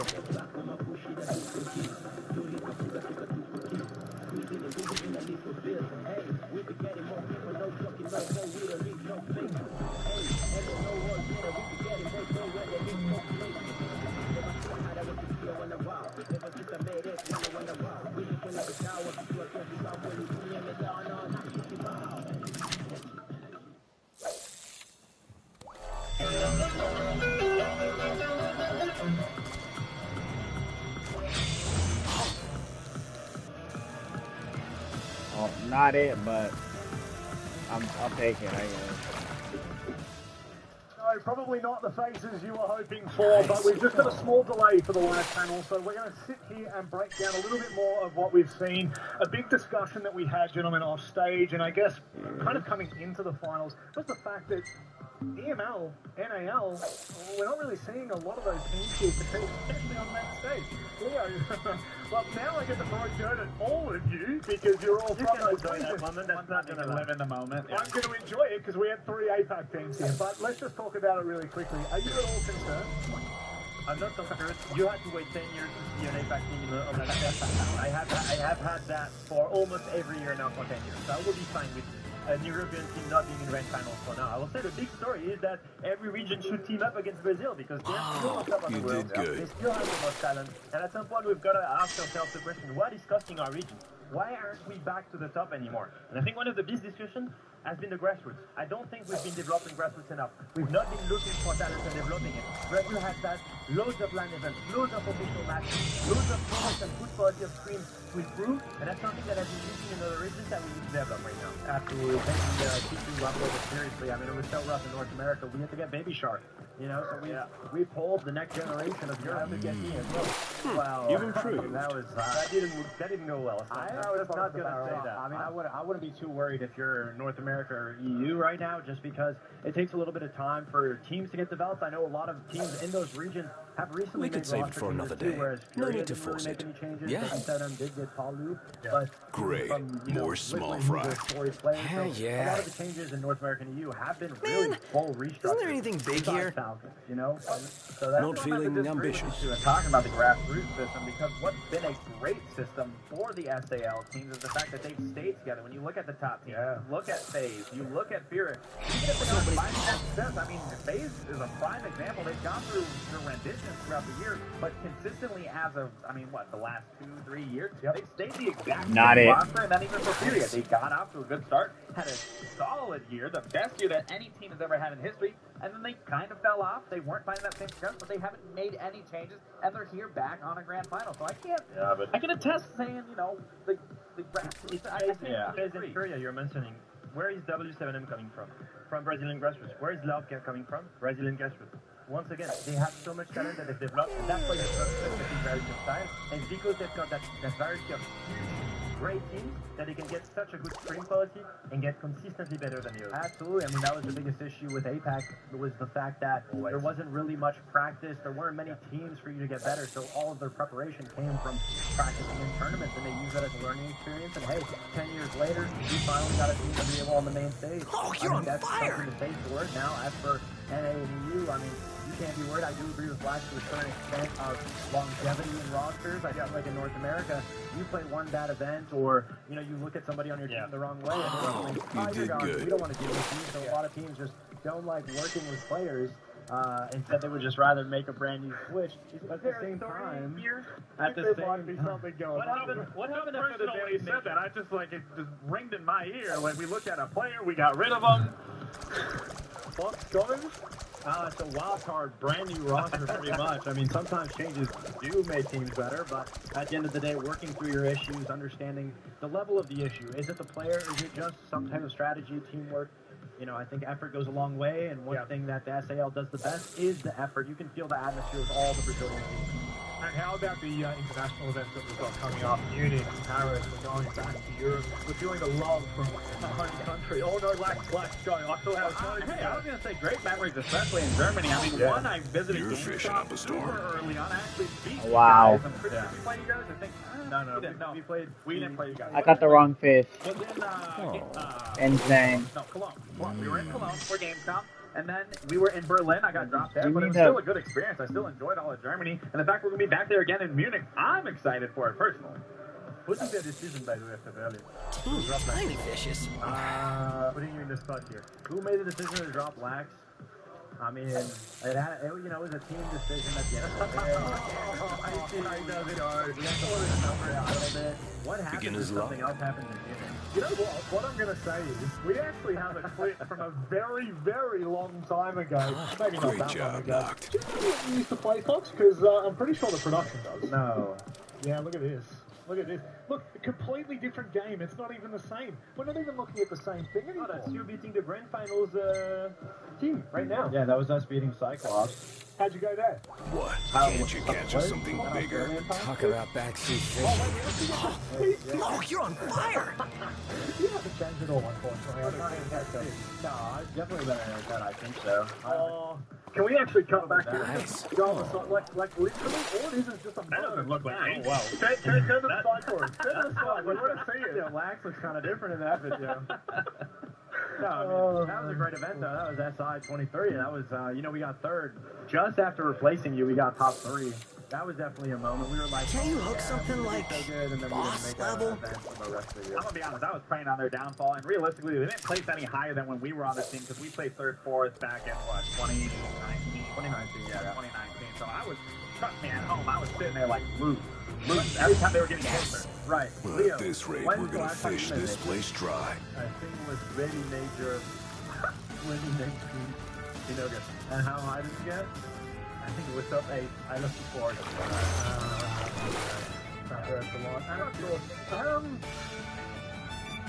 They're adding a big cup, you know. I'm gonna have a dig somewhere. I tell you what, you probably don't want to see me compete whatsoever. It's a little bit terrifying, but obviously SI coming up over in Paris, your beautiful home. The line's gonna snap. Okay, I'm gonna stop. You know what? How about we all stop? Alright, so if you want to pronounce it, usually you start by not choking on yourself. Okay. You don't go Paris, you go Paris. Paris. No, Paris. But then something like that, right? Yeah, Paris. Paris. We're good? Paris. Say a little croissant. Paris. Croissant. That's how I would say. Coming back to Paris events, going back to the French events for Rainbow Six Siege. I don't know if you guys remember the Paris major. I remember. It was amazing. What? Can't you catch us something bigger? Talk about backseat fishing. It certainly is, but no more amazing than what we've got coming up next. It is the live panel.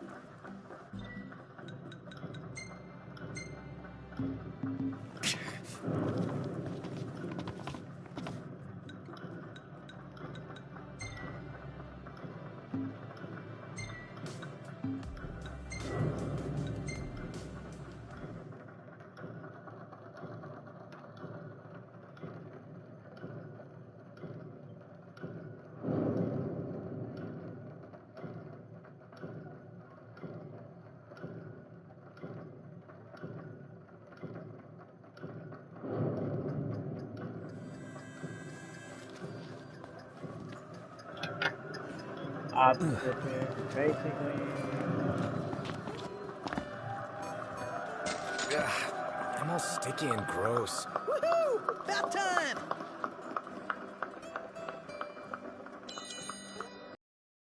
Year 10 roadmap reveal. Live from Rio.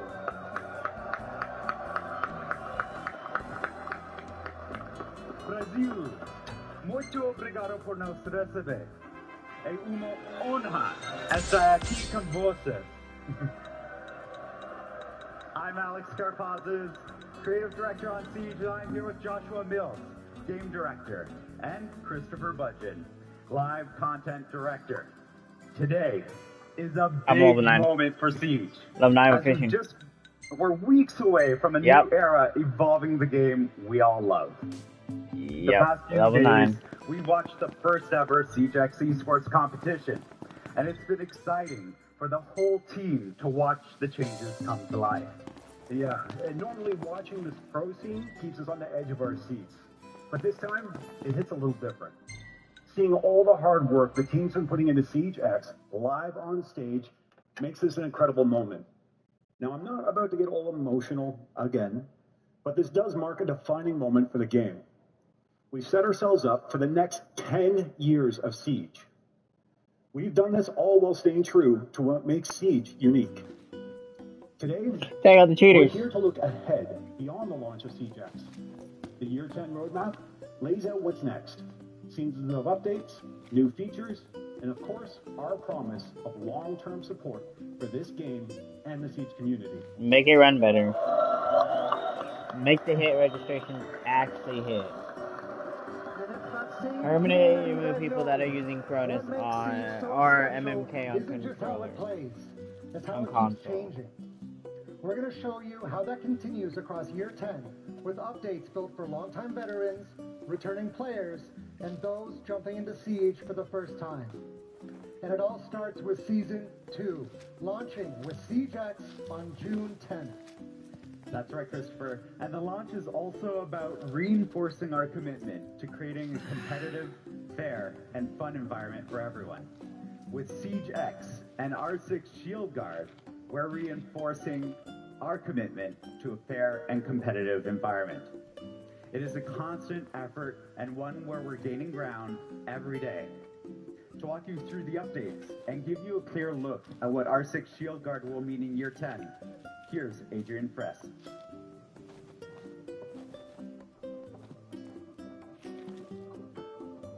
With R6 Shield Guard, we're stepping into SiegeX fully prepared. Over the past year, we've put systems in place that reshape the fight against cheating, making Siege fairer and safer for everyone. Some of those tools are visible, like cheater match cancellation. Others work quietly in the background. Security upgrades, gameplay-based detections, data-driven bans. Together, they're making a real difference. And players are noticing. Cheat reports are trending down. With Year 10 Season 1, we introduced a new hardening tech, boosting security without impacting performance. We've also cracked down on lag abuse exploits on PC and console. Thanks to ShieldGuard and BattleEye working in sync, we're not only banning more cheaters, we're also banning them faster. With Season 2 and the launch of CJX, we're raising the bar for game security. We've also introduced new... Yeah, they're playing on alt, ban their alt too or something. Season 1, while digging deep to patch key vulnerabilities. The result? A major security update, dropping right at launch. And as always, we'll keep rolling out improvements throughout the season.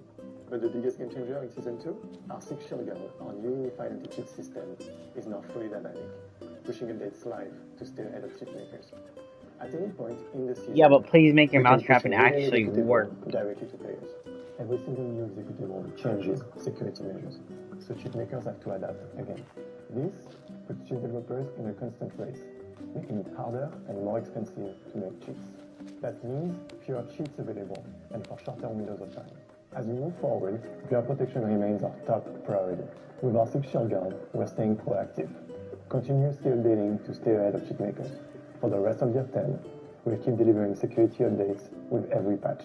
We're working with pro players and the wider community to further refine our system and push into new territories, such as AI detection, gameplay validation, and the next evolution of Monster. Some things we can't reveal just yet, but know this. We are in it for the long haul, and we are not going anywhere. Okay.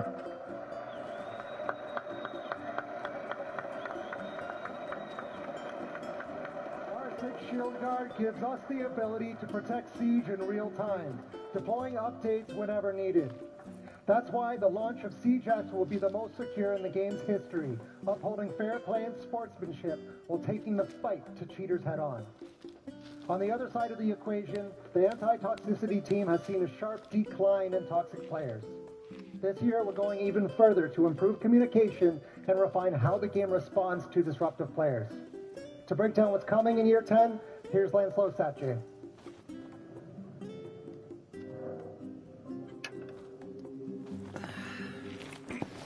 As we launch CJX, we are entering a new era. One where the game isn't just more competitive, but more respectful and secure for both long-time players and newcomers.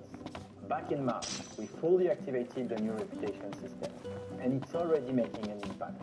The number of negative actions per match is constantly decreasing, leading to a safer environment. On the other side, we are seeing more positive actions in-game. Meanwhile, players are using text chat more often, and abusive language continues to drop. Additionally, we have introduced stronger consequences for repetitive toxic behavior. Dishonorable players who continue to receive negative units now face automatic suspension. And if their bad behavior continues, they will be flagged for manual review and permanent ban.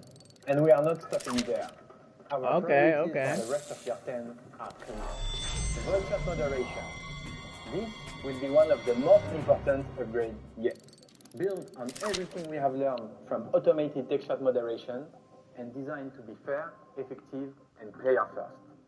Privacy settings improvements. All privacy features are coming to console, keeping you in control of your identity each match. And one improvement across all platforms. Nicknames will be automatically generated for each game. Abandon penalty improvements. We are reworking abandon penalties, making them less punishing for one-offs and tougher for players who abandon matches regularly. In-game reports improvements. We are adding more detailed reporting options and better visibility on what happens after you hit report. New reputation system actions. We are introducing new positive and negative behaviors to better reflect how you play and how you treat each other. We are proud of the progress we have made together. Toxicity is decreasing, not just because of the system we have built, but because of the choices you have made. And we are not done. We keep refining this system to strike the right balance, protecting players while honoring Siege's competitive edge and future. So keep evolving with us. Stay positive and make Siege better. Nice.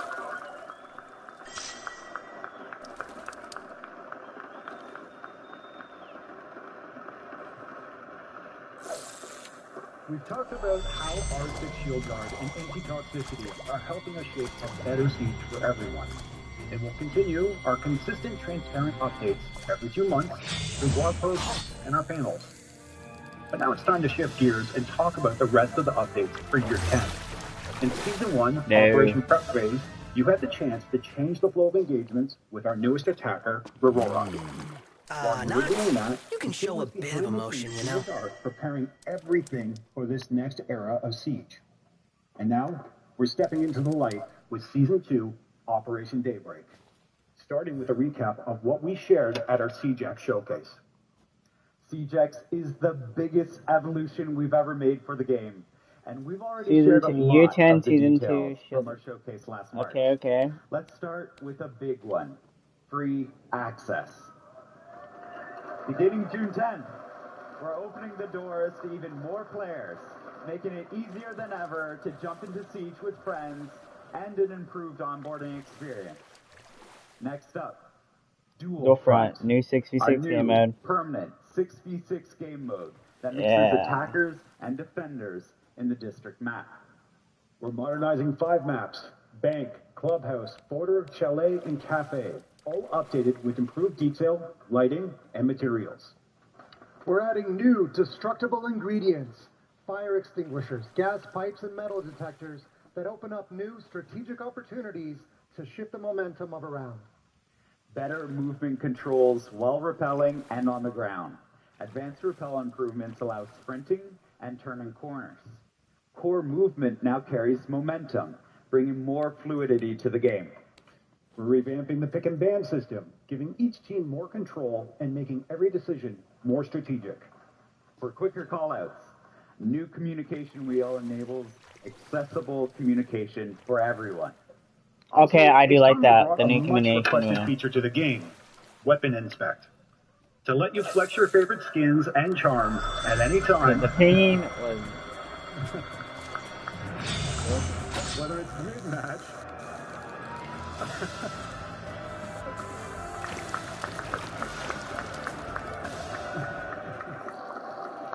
or in the final kill cam after a you did good.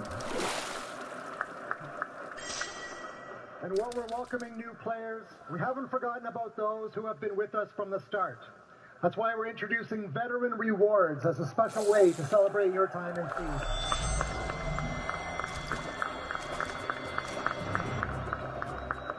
Yeah, but what are the rewards though? What's Year 1 Season 1 We're also reward? bringing back Unranked, giving players more choice in how they experience competitive play. To round it all out, we're overhauling the audio system, making it more precise, more immersive, and more reliable. Alright. Not bad. Alright. We covered a lot of new features coming to SiegeX. Everything we announced at the showcase brings so much change and creativity to SiegeX.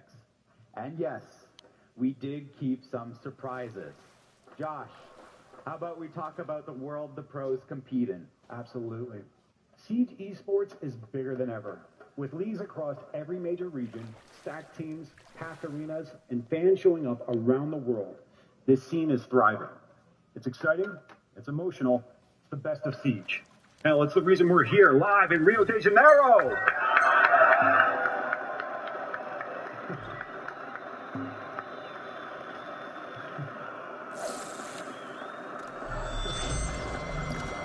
We want to bring that passion and energy closer to every player. For the first time ever, esports has a home inside the game. The new esports tab will be your way to stay up to date on the scene right from your main menu. Yeah, wait. You did good. You can show a bit of emotion, you know. No. In your region's local league, just as easily as matches in global competition. That's what they're adding to SiegeX, and now you can literally just look up live matches. That's actually pretty cool. But the pros all started somewhere, which is why we've made major changes for new players jumping into the game. Christopher, what's the plan?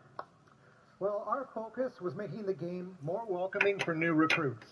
This season introduces a smarter, more rewarding way to learn and progress with 40 new beginner challenges, unlocking 2 at each clearance level up to level 20.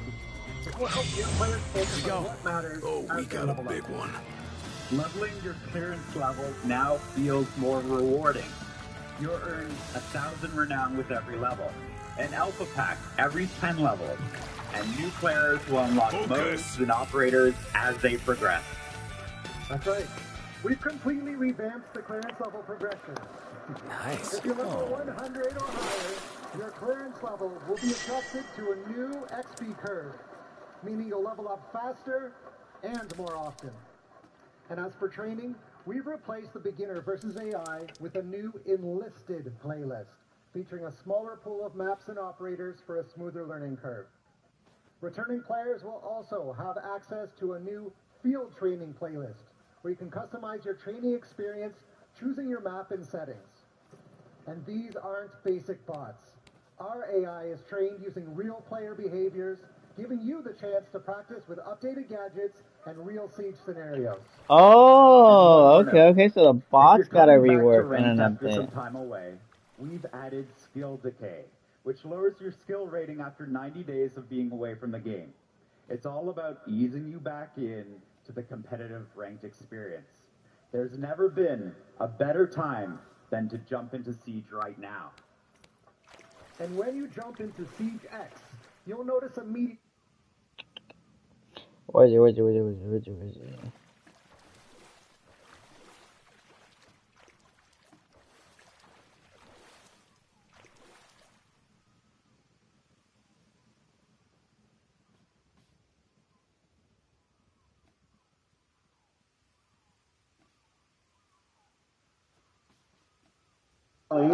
And show relevant information directly in them. This system can scale and adjust as needed. Like, for example, if we really wanted to bring back a fan favorite event in Season 2, we would simply have to activate the new event tab. With that, dust off your cowboy hats and get ready to step back into the 3v3 action because Showdown is back.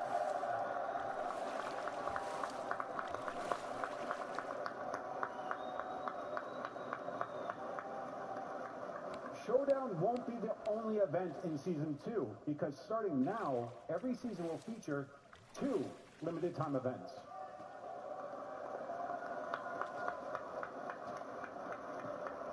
Jumping from events to another part of the menu that will get a UI update. The Battle Pass navigation system has been redesigned to be more intuitive.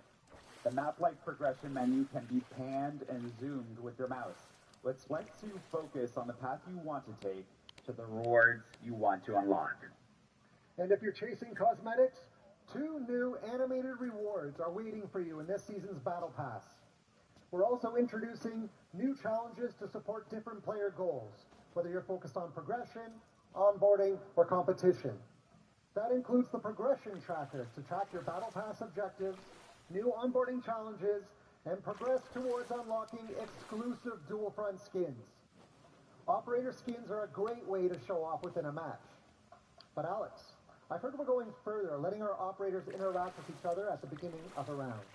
That's right.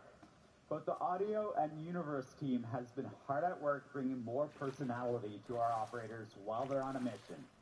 We're introducing Operator Banter, a brand new audio feature that brings operator dialogue into matches.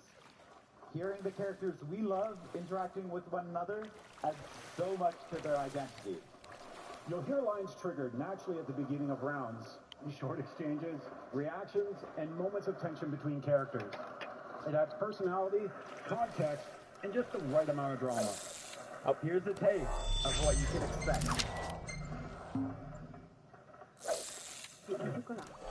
Don't worry about the shadow stuff. I'm their physician. Good.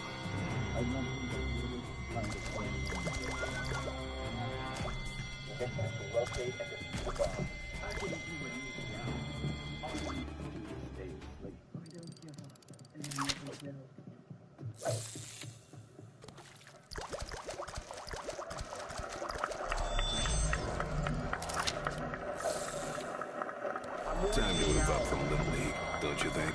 Talk about backseat fishing. The Team Rainbow, that dude becomes even more punchable. Perhaps it's time for a break. What?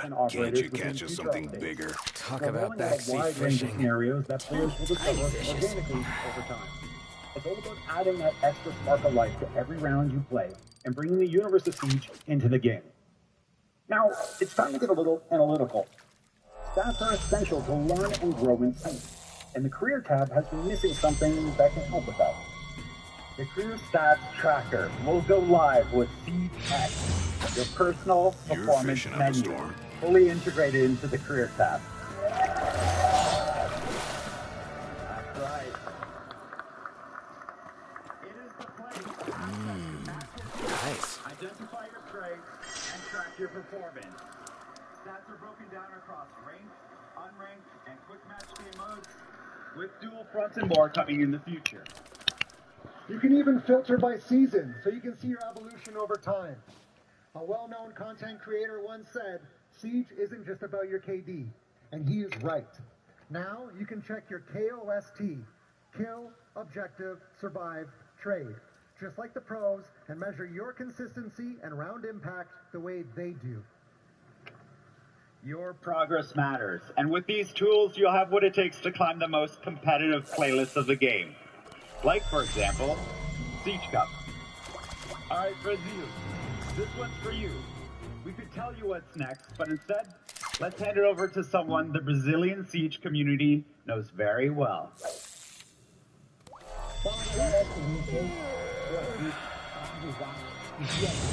Yes! Beginner's luck.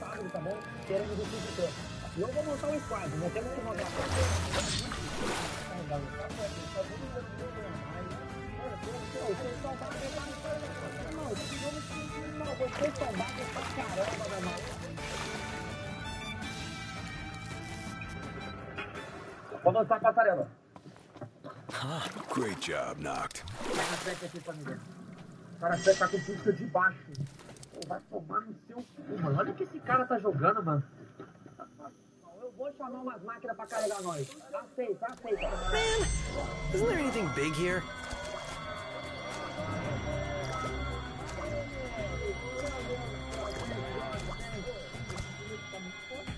Agora sim, finalmente temos um time, tá bom? Boa noite a todos e até a próxima. You're fishing up a storm. That's right, you heard it from all the first. Turn the rod toward the fish. It's stepping up, and it will now be available on select weekends throughout the season. You did giving good. players regular chances to jump into high-stakes competition. New content will be arriving in the competitive packs each season, giving you even more reason to win and stand out. And to give you something to show for it, we're adding exclusive Siege Cup badges. Earn only Back for more, are we? These are designed to spotlight the best of the best. Now, Josh, to be the best, you need to know the balance. See you next time. Its operators, the gadgets, the systems.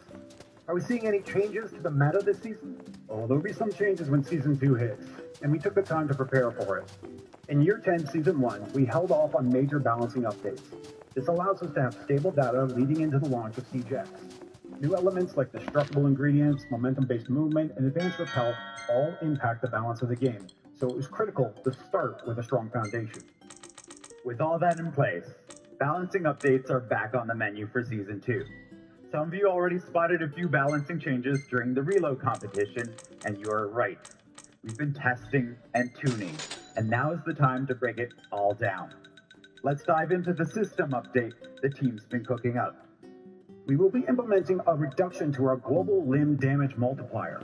What this means is that shots to the limbs will do less damage overall, and the damage will vary, as you'd expect, depending on the caliber of the weapon. Hey, this adjustment will reward those with high mechanical skills that consistently land their center of mass and headshots. Electricity is also becoming a neutral element. Like fire, electricity will no longer differentiate which side of the fight you're on. It will now happily destroy any electronic gadget that touches it. Here's how it works. If you're vaulting, rappelling, standing on any electrified surface, or placing a gadget on one, you will be shocked. When shocked, operators are slowed and shout out in pain, but no damage will be dealt. If you are not doing any of these things, you'll be fine. New jammers can be safely placed next to electrified walls, And mechanical gadgets, like Mirror's Black Mirror, will not be destroyed when placed on them. I'll see you later. Alright, that's enough systems talk. Alex, Chris, how about some operator updates? We'll be tuning our ballistic shields going into Season 2. Aiming down sights will now be cancelled during the vaulting animation for shield users. This will bring down their lethality and force them to think twice before making riskier, aggressive movements. Specifically for Blackbeard, we'll be making more changes. The sound effects of the glass panel moving up and down on the hull adaptive shield have been enhanced in order to provide more clarity of the shield state. The glass itself has been tinted to make it easier to see when the shield is down or still extended. A big shout out to the community for this suggestion. And since we're speaking of operators, let's list a few more updates coming to some of them. To reduce frustration when facing off against Jackal, we've introduced some changes. Footprints will immediately be removed after a scan, and the operator detected will be revealed with only one hunter mark. This makes it more interesting for Jackal to hunt his prey instead of revealing them. Jaeger's active defense system will now be able to detect and destroy Capital's bolts and Gridlock's track stingers. Thunderbird's Kona stations will no longer heal enemies, unless hacked by Brava, of course. And Sledge? Well, Sledge will now be able to use his hammer to knock a shield user on their ass if they decide to challenge him.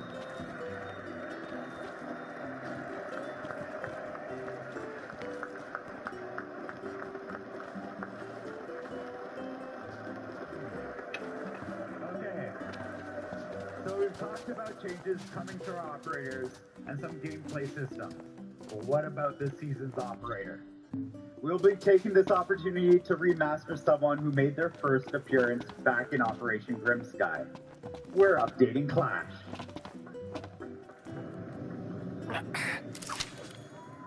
Okay, then what's her rework?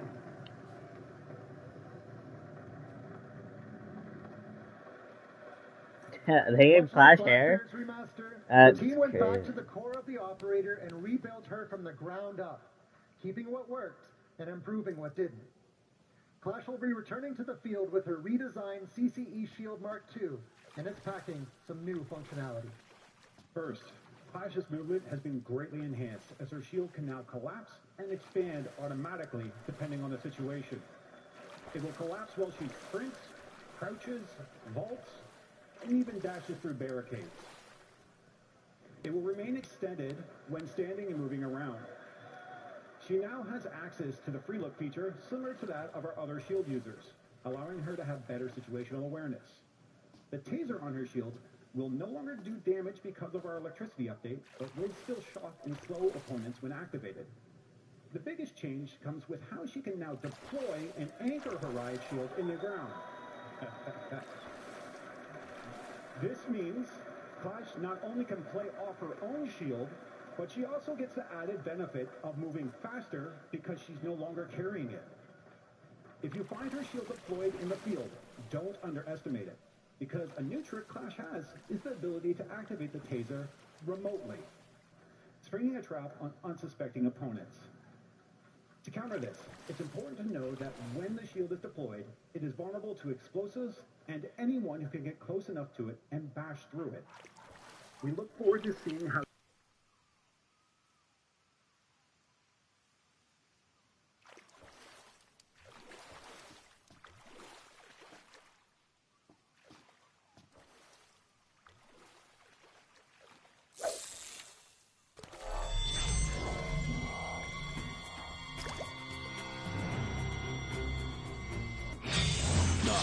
Stop reeling.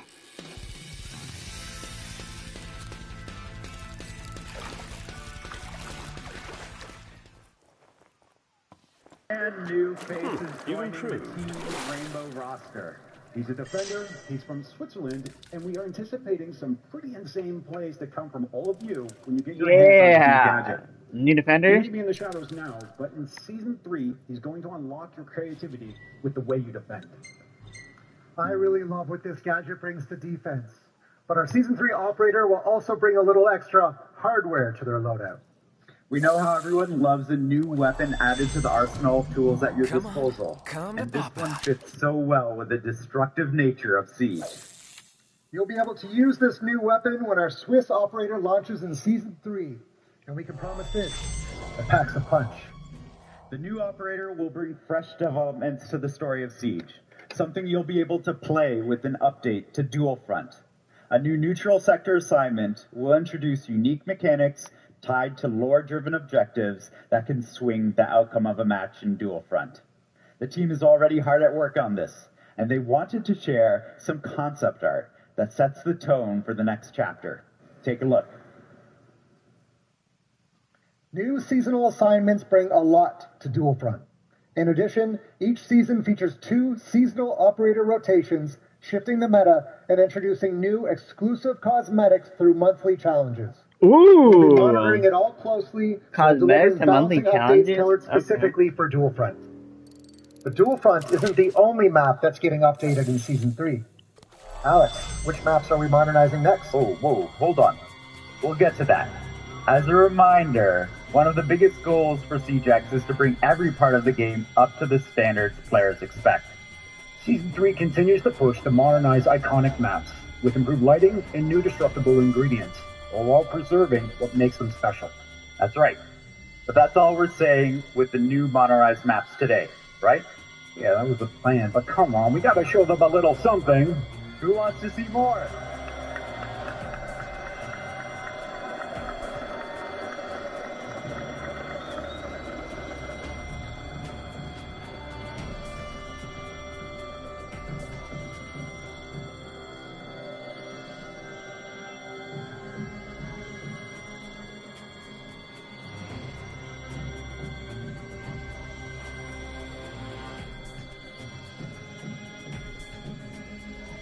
Night Haven's getting everywhere. Modernized. Lair.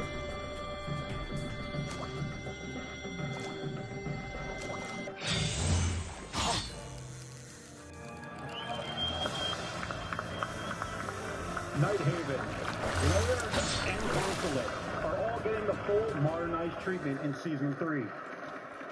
Wow, you did good. Of the tutorial pool, and will have an impact on playlists like Siege Cup.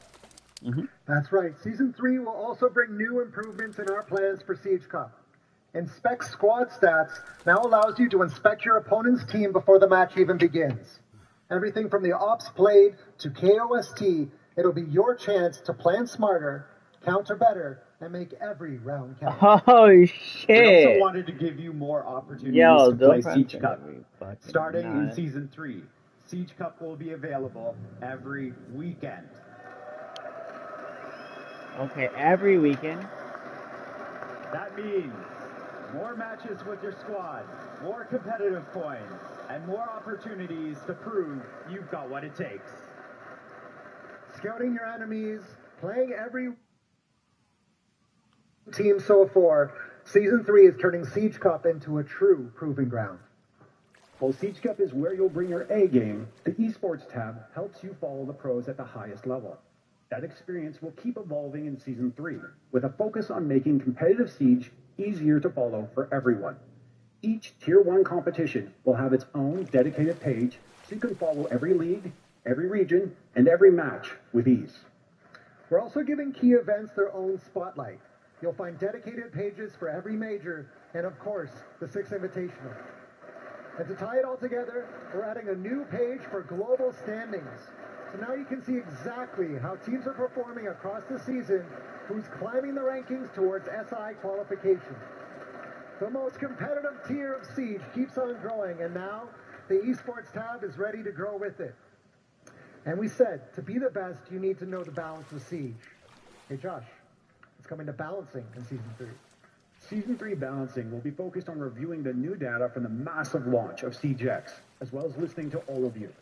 On top of that, we're still going to deliver additional updates.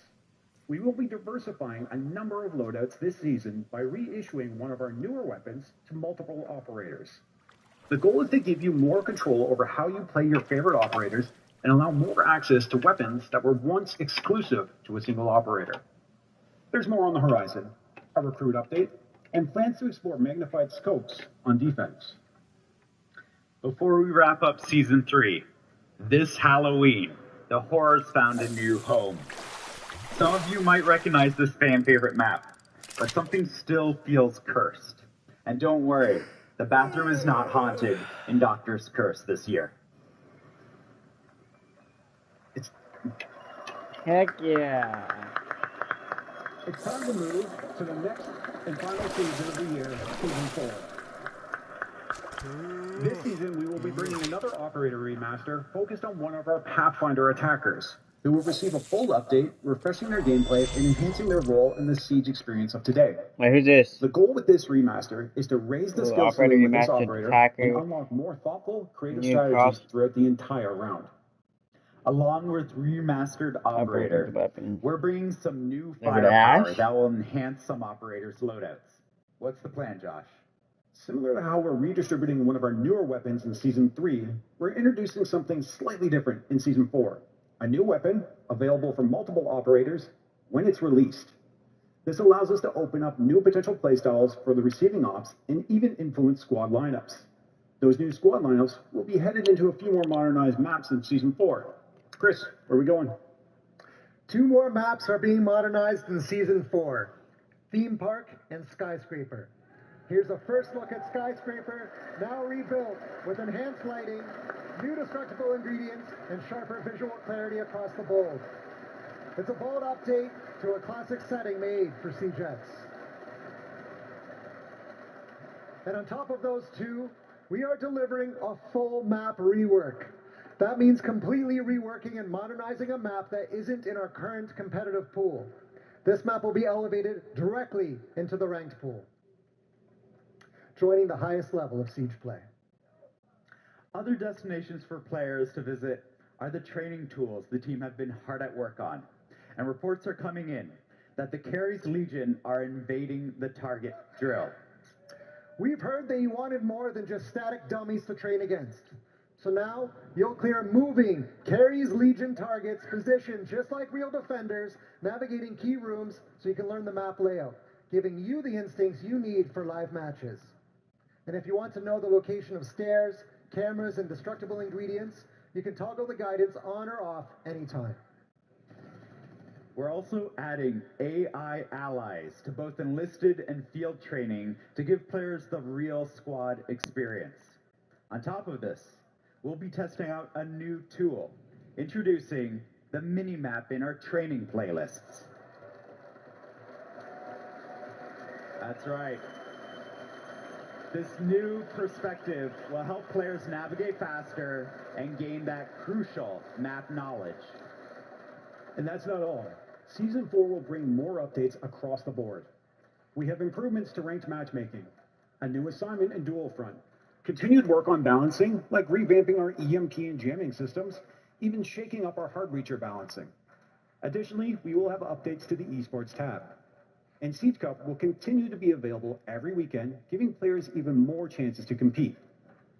We're also introducing a new playlist called Testing Grounds, available directly in-game, built to explore new ideas, gather your feedback, and shape the future of Siege together.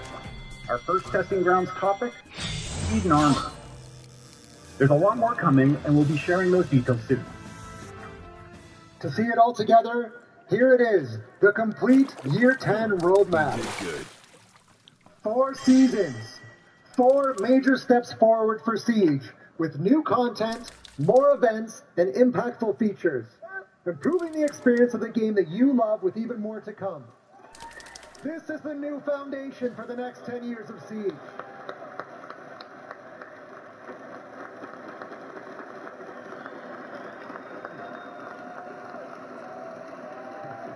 Alright, can I claim my charm now? The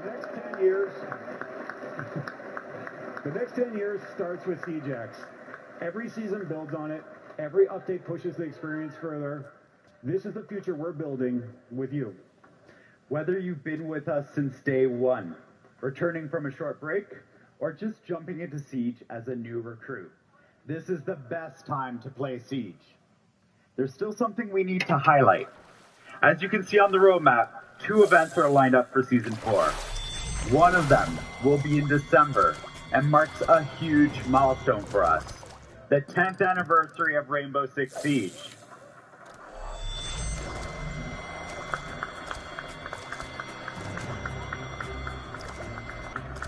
That's 10 years of clutch plays, unforgettable moments, and a community that's still here, still pushing Siege forward. For a moment like this, we're planning something special. The 10-year anniversary in-game event will highlight moments that celebrate Siege and this incredible community. 10 years of Siege, and we're just getting started. We can't wait for you to get your hands on what's coming, starting with the launch of Siege X. The test server will be available on PC in 2 days, starting on May 20th. So jump in, test the new content, and help us shape the future of Siege. What are we in?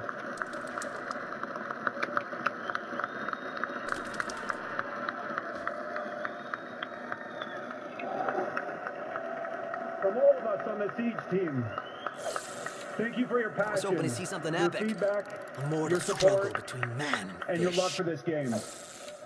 Siege X launches June 10th, where the next chapter starts with all of you. Thank you. Obrigado.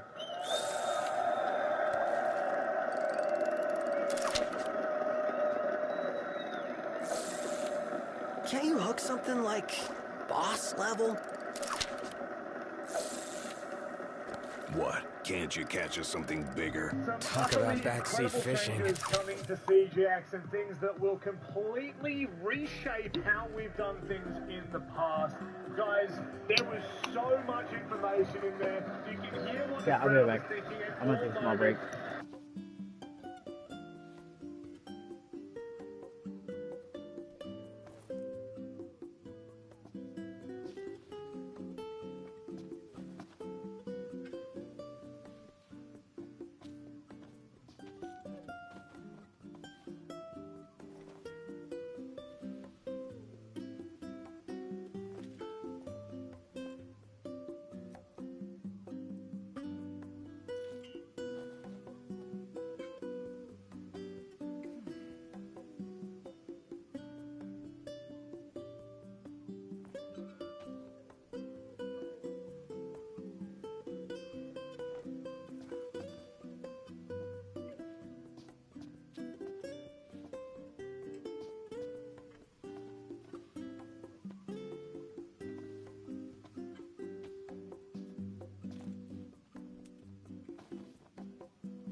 Sorry. I tried to make some new. I cannot believe. I might. I don't know. I've got the trophy. I'll take a break because I've been up for almost 4 hours. Just because I didn't want to miss out on the rewards for CJX. I'm gonna log in and claim my stuff and then get off for a bit. Damn rewards, man.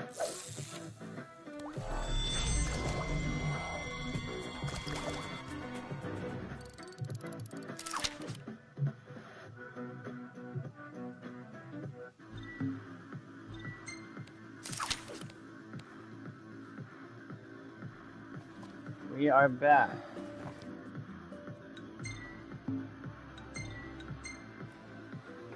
Let's see.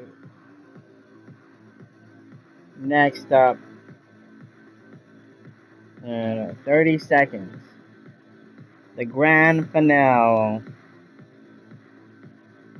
CAG versus Fury. It's gonna be a good match. It's gonna be one good match. Undefeated Fury versus... In King's Night? Oh yeah, I'm game. In that case, I'll join you. Yeah, King's Night? Hell yeah. Thank y'all for this watching. Hopefully this achievement. Well taken. No, I'm a slidge.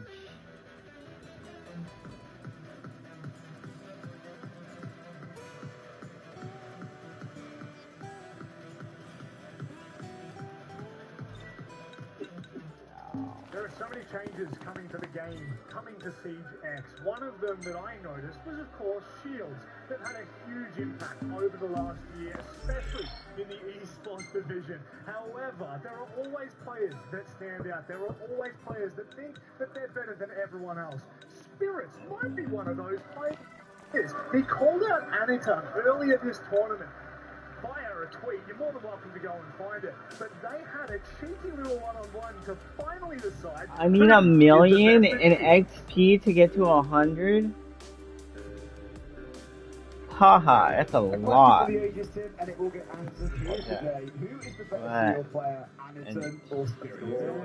I'm gonna continue this later on. Thank y'all for stopping by or hearing me watch CJX. If you guys tomorrow. It is the best of 5, the first of 3 wins. I'll take it in turns. You can see here in this first round while Anakin's on the attack team. Alright, yeah.